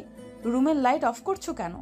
আমি আমার বউটাকে আদর করব, এটা আমার রুমের আসবাবপত্রগুলো দেখে ফেলবে না। আমার বউ আমার ব্যক্তিগত জিনিস, আমার বউকে আমি আদর করব, এটা অন্য কেউ কেন দেখবে? ওমা, তাই বুঝি? হ্যাঁ গো তাই। আমার ভালোবাসার মানুষটা শুধুমাত্রই আমার, তার সব কিছু দেখার অধিকার আমার রয়েছে, অন্য কারোর নেই। এই বলে নীল নেহাকে নিয়ে সুখের রাজত্ব করতে চলে যায়। এরপর চলে গেল দীর্ঘ 3 বছর। নেহা রান্নার কাজ করছে, তখনই বেডরুম থেকে নীল নেহাকে ডাক দেয়। এই নেহা, নেহা কোথায় তুমি? তাড়াতাড়ি একবার রুমে আসো। আমি এখন রুমে আসতে পারবো না, আমার রান্নাঘরে অনেক কাজ পড়ে আছে। তুমি তো জানোই শাশুড়ি আম্মু কয়েকদিনের জন্য দেশের বাইরে গেছে, তাই এখন বাসার সব কাজ আমাকে একা হাতেই সামাল দিতে হয়। তাই রুমে বসে বসে অযথাই পেঁচাল করবে না, একদম বলে দিলাম। আরে বাবা, আমি তোমার সঙ্গে প্যাচাল করতে কেন যাব? তুমি একবার রুমে আসো, তারপর তো আমাকে বলো আমি তোমাকে কেন ডাকছে। কিন্তু তুমি সেটা না করে ওখান থেকেই বলছো আসতে পারবে না। প্লিজ তাড়াতাড়ি একটু রুমে আসো। তুমি এত কথা কেন বলছো বলো তো? আমি তো তোমাকে একবার বললাম আমি রুমে আসতে পারবো না, আমি এখানে কাজ করছি। একটা মেয়ে তোমার কাছে দিয়ে এলাম, আর তুমি ওটাকে সামলাতে পারছো না? আরে ভাই, মেয়ে সামলানোটা বড় ব্যাপার নয়, তোমার মেয়ে কি করেছে সেটা তো আগে দেখবে। এই কথা শুনে নেহা রান্নাঘরের কাজ আরও একটু গুছিয়ে রেখে রুমে আসে আর রুমে এসে দেখতে পায় তার মেয়ে নিশিতা রুমের সবকিছু একদম এলোমেলো করে ফেলেছে। এটা দেখে নেহার মেজাজ অনেকটাই খারাপ হয়ে যায় আর সেই নীলকে উদ্দেশ্য করে বলতে থাকে, এসব কি করে হলো? আমি তো একটু আগে সবকিছু গুছিয়ে রেখে তারপর রান্নাঘরে কাজ করতে গেলাম, আর রান্নাঘরে যাওয়া মাত্রই সবকিছু এমন অবস্থা কিভাবে হলো? আরে তুমি আমাকে বলছো কেন? আমি কি করলাম? সব কিছু করেছি তোমার মেয়ে, তুমি তোমার মেয়েকে বলো। আমার মেয়ে তো করবেই, তো তুমি কি করছিলে এখানে? আমি তো তোমাকে আমার মেয়ের দেখাশোনা করার জন্য রেখে গিয়েছিলাম, তুমি আমার মেয়ের দেখাশোনাটাও করতে পারো না, তুমি এরকম কেন বলো তো? আরে বাবা, আমার কি দোষ সেটা তুমি আমাকে বলো। আমি তো বসে থাকতে থাকতে এই ঘুম পেয়ে গেছিলাম, তাই চোখটা লেগে গেছিল। কখন কি হলো কিছু বুঝতেই পারিনি, হঠাৎই ঘুমটা ভেঙে গেল আর চোখ খুলে দেখলাম এই অবস্থা। আমি কিছু সামলাতে পারবো না, তোমার মেয়ে এসব কিছু করেছে, এখন তোমাকে সব কিছু সামলাতে হবে, কারণ আমি তোমাকে আমার মেয়ের দেখাশোনা করার জন্য এখানে রেখে গেছিলাম, কিন্তু তুমি সেটা না করে ঘুমিয়ে পড়েছো, তাই এর জন্য তো পানিশমেন্ট তোমাকে পেতেই হবে। তাই বলে তুমি আমাকে দিয়ে ঘরের কাজ করাবে? তোমার স্বামীকে তুমি এতটা শাস্তি দিতে পারবে?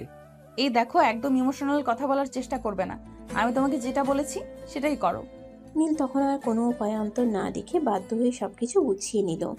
সবকিছু গোছানো শেষ হতেই নীল বিছানার দিকে তাকিয়ে দেখল নেহা নিশিতাকে নিয়ে ঘুমিয়ে পড়েছে। তখনই নীল আস্তে করে নেহার পাশে গিয়ে শুয়ে পড়ে। নেহার শরীরে হাত দেওয়া মাত্রই নেহার ঘুমটা ভেঙে গেল আর নেহা বলতে লাগলো, এই কি করছো এসব? একদম কোনো কথা বলবে না, নিশিতা ঘুমিয়ে পড়েছে।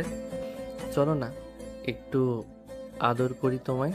এই না, একদম নয়, আমার রান্নাঘরে অনেক কাজ পড়ে আছে, আমাকে রান্নাঘরের কাজ শেষ করতে দাও। কিন্তু কি শুনে কার কথা? নীল তার কোনো কথা না শুনে তার ঠোঁট দুটো নিজের দখলে নিয়ে নেয় আর ইচ্ছে মতো কিস করতে থাকে। আর এভাবেই কিছুক্ষণের মধ্যেই দুজন ভালোবাসার মহাসমুদ্রে ডুবে যায়। সুপ্রিয় ভিউয়ার্স, আমাদের আজকের গল্পটা এই পর্যন্তই ছিল। গল্পটা আপনাদের কাছে কেমন লেগেছে নিশ্চয়ই ছোট্ট একটা কমেন্টে জানাবেন। আপনাদের ছোট্ট একটা কমেন্ট আমাদের নতুন একটা ভালোবাসার গল্প লিখতে উৎসাহিত করে। সবাই ভালো থাকবেন, সুস্থ থাকবেন। আল্লাহ হাফেজ। আবার দেখা হবে নতুন কোনো গল্পে।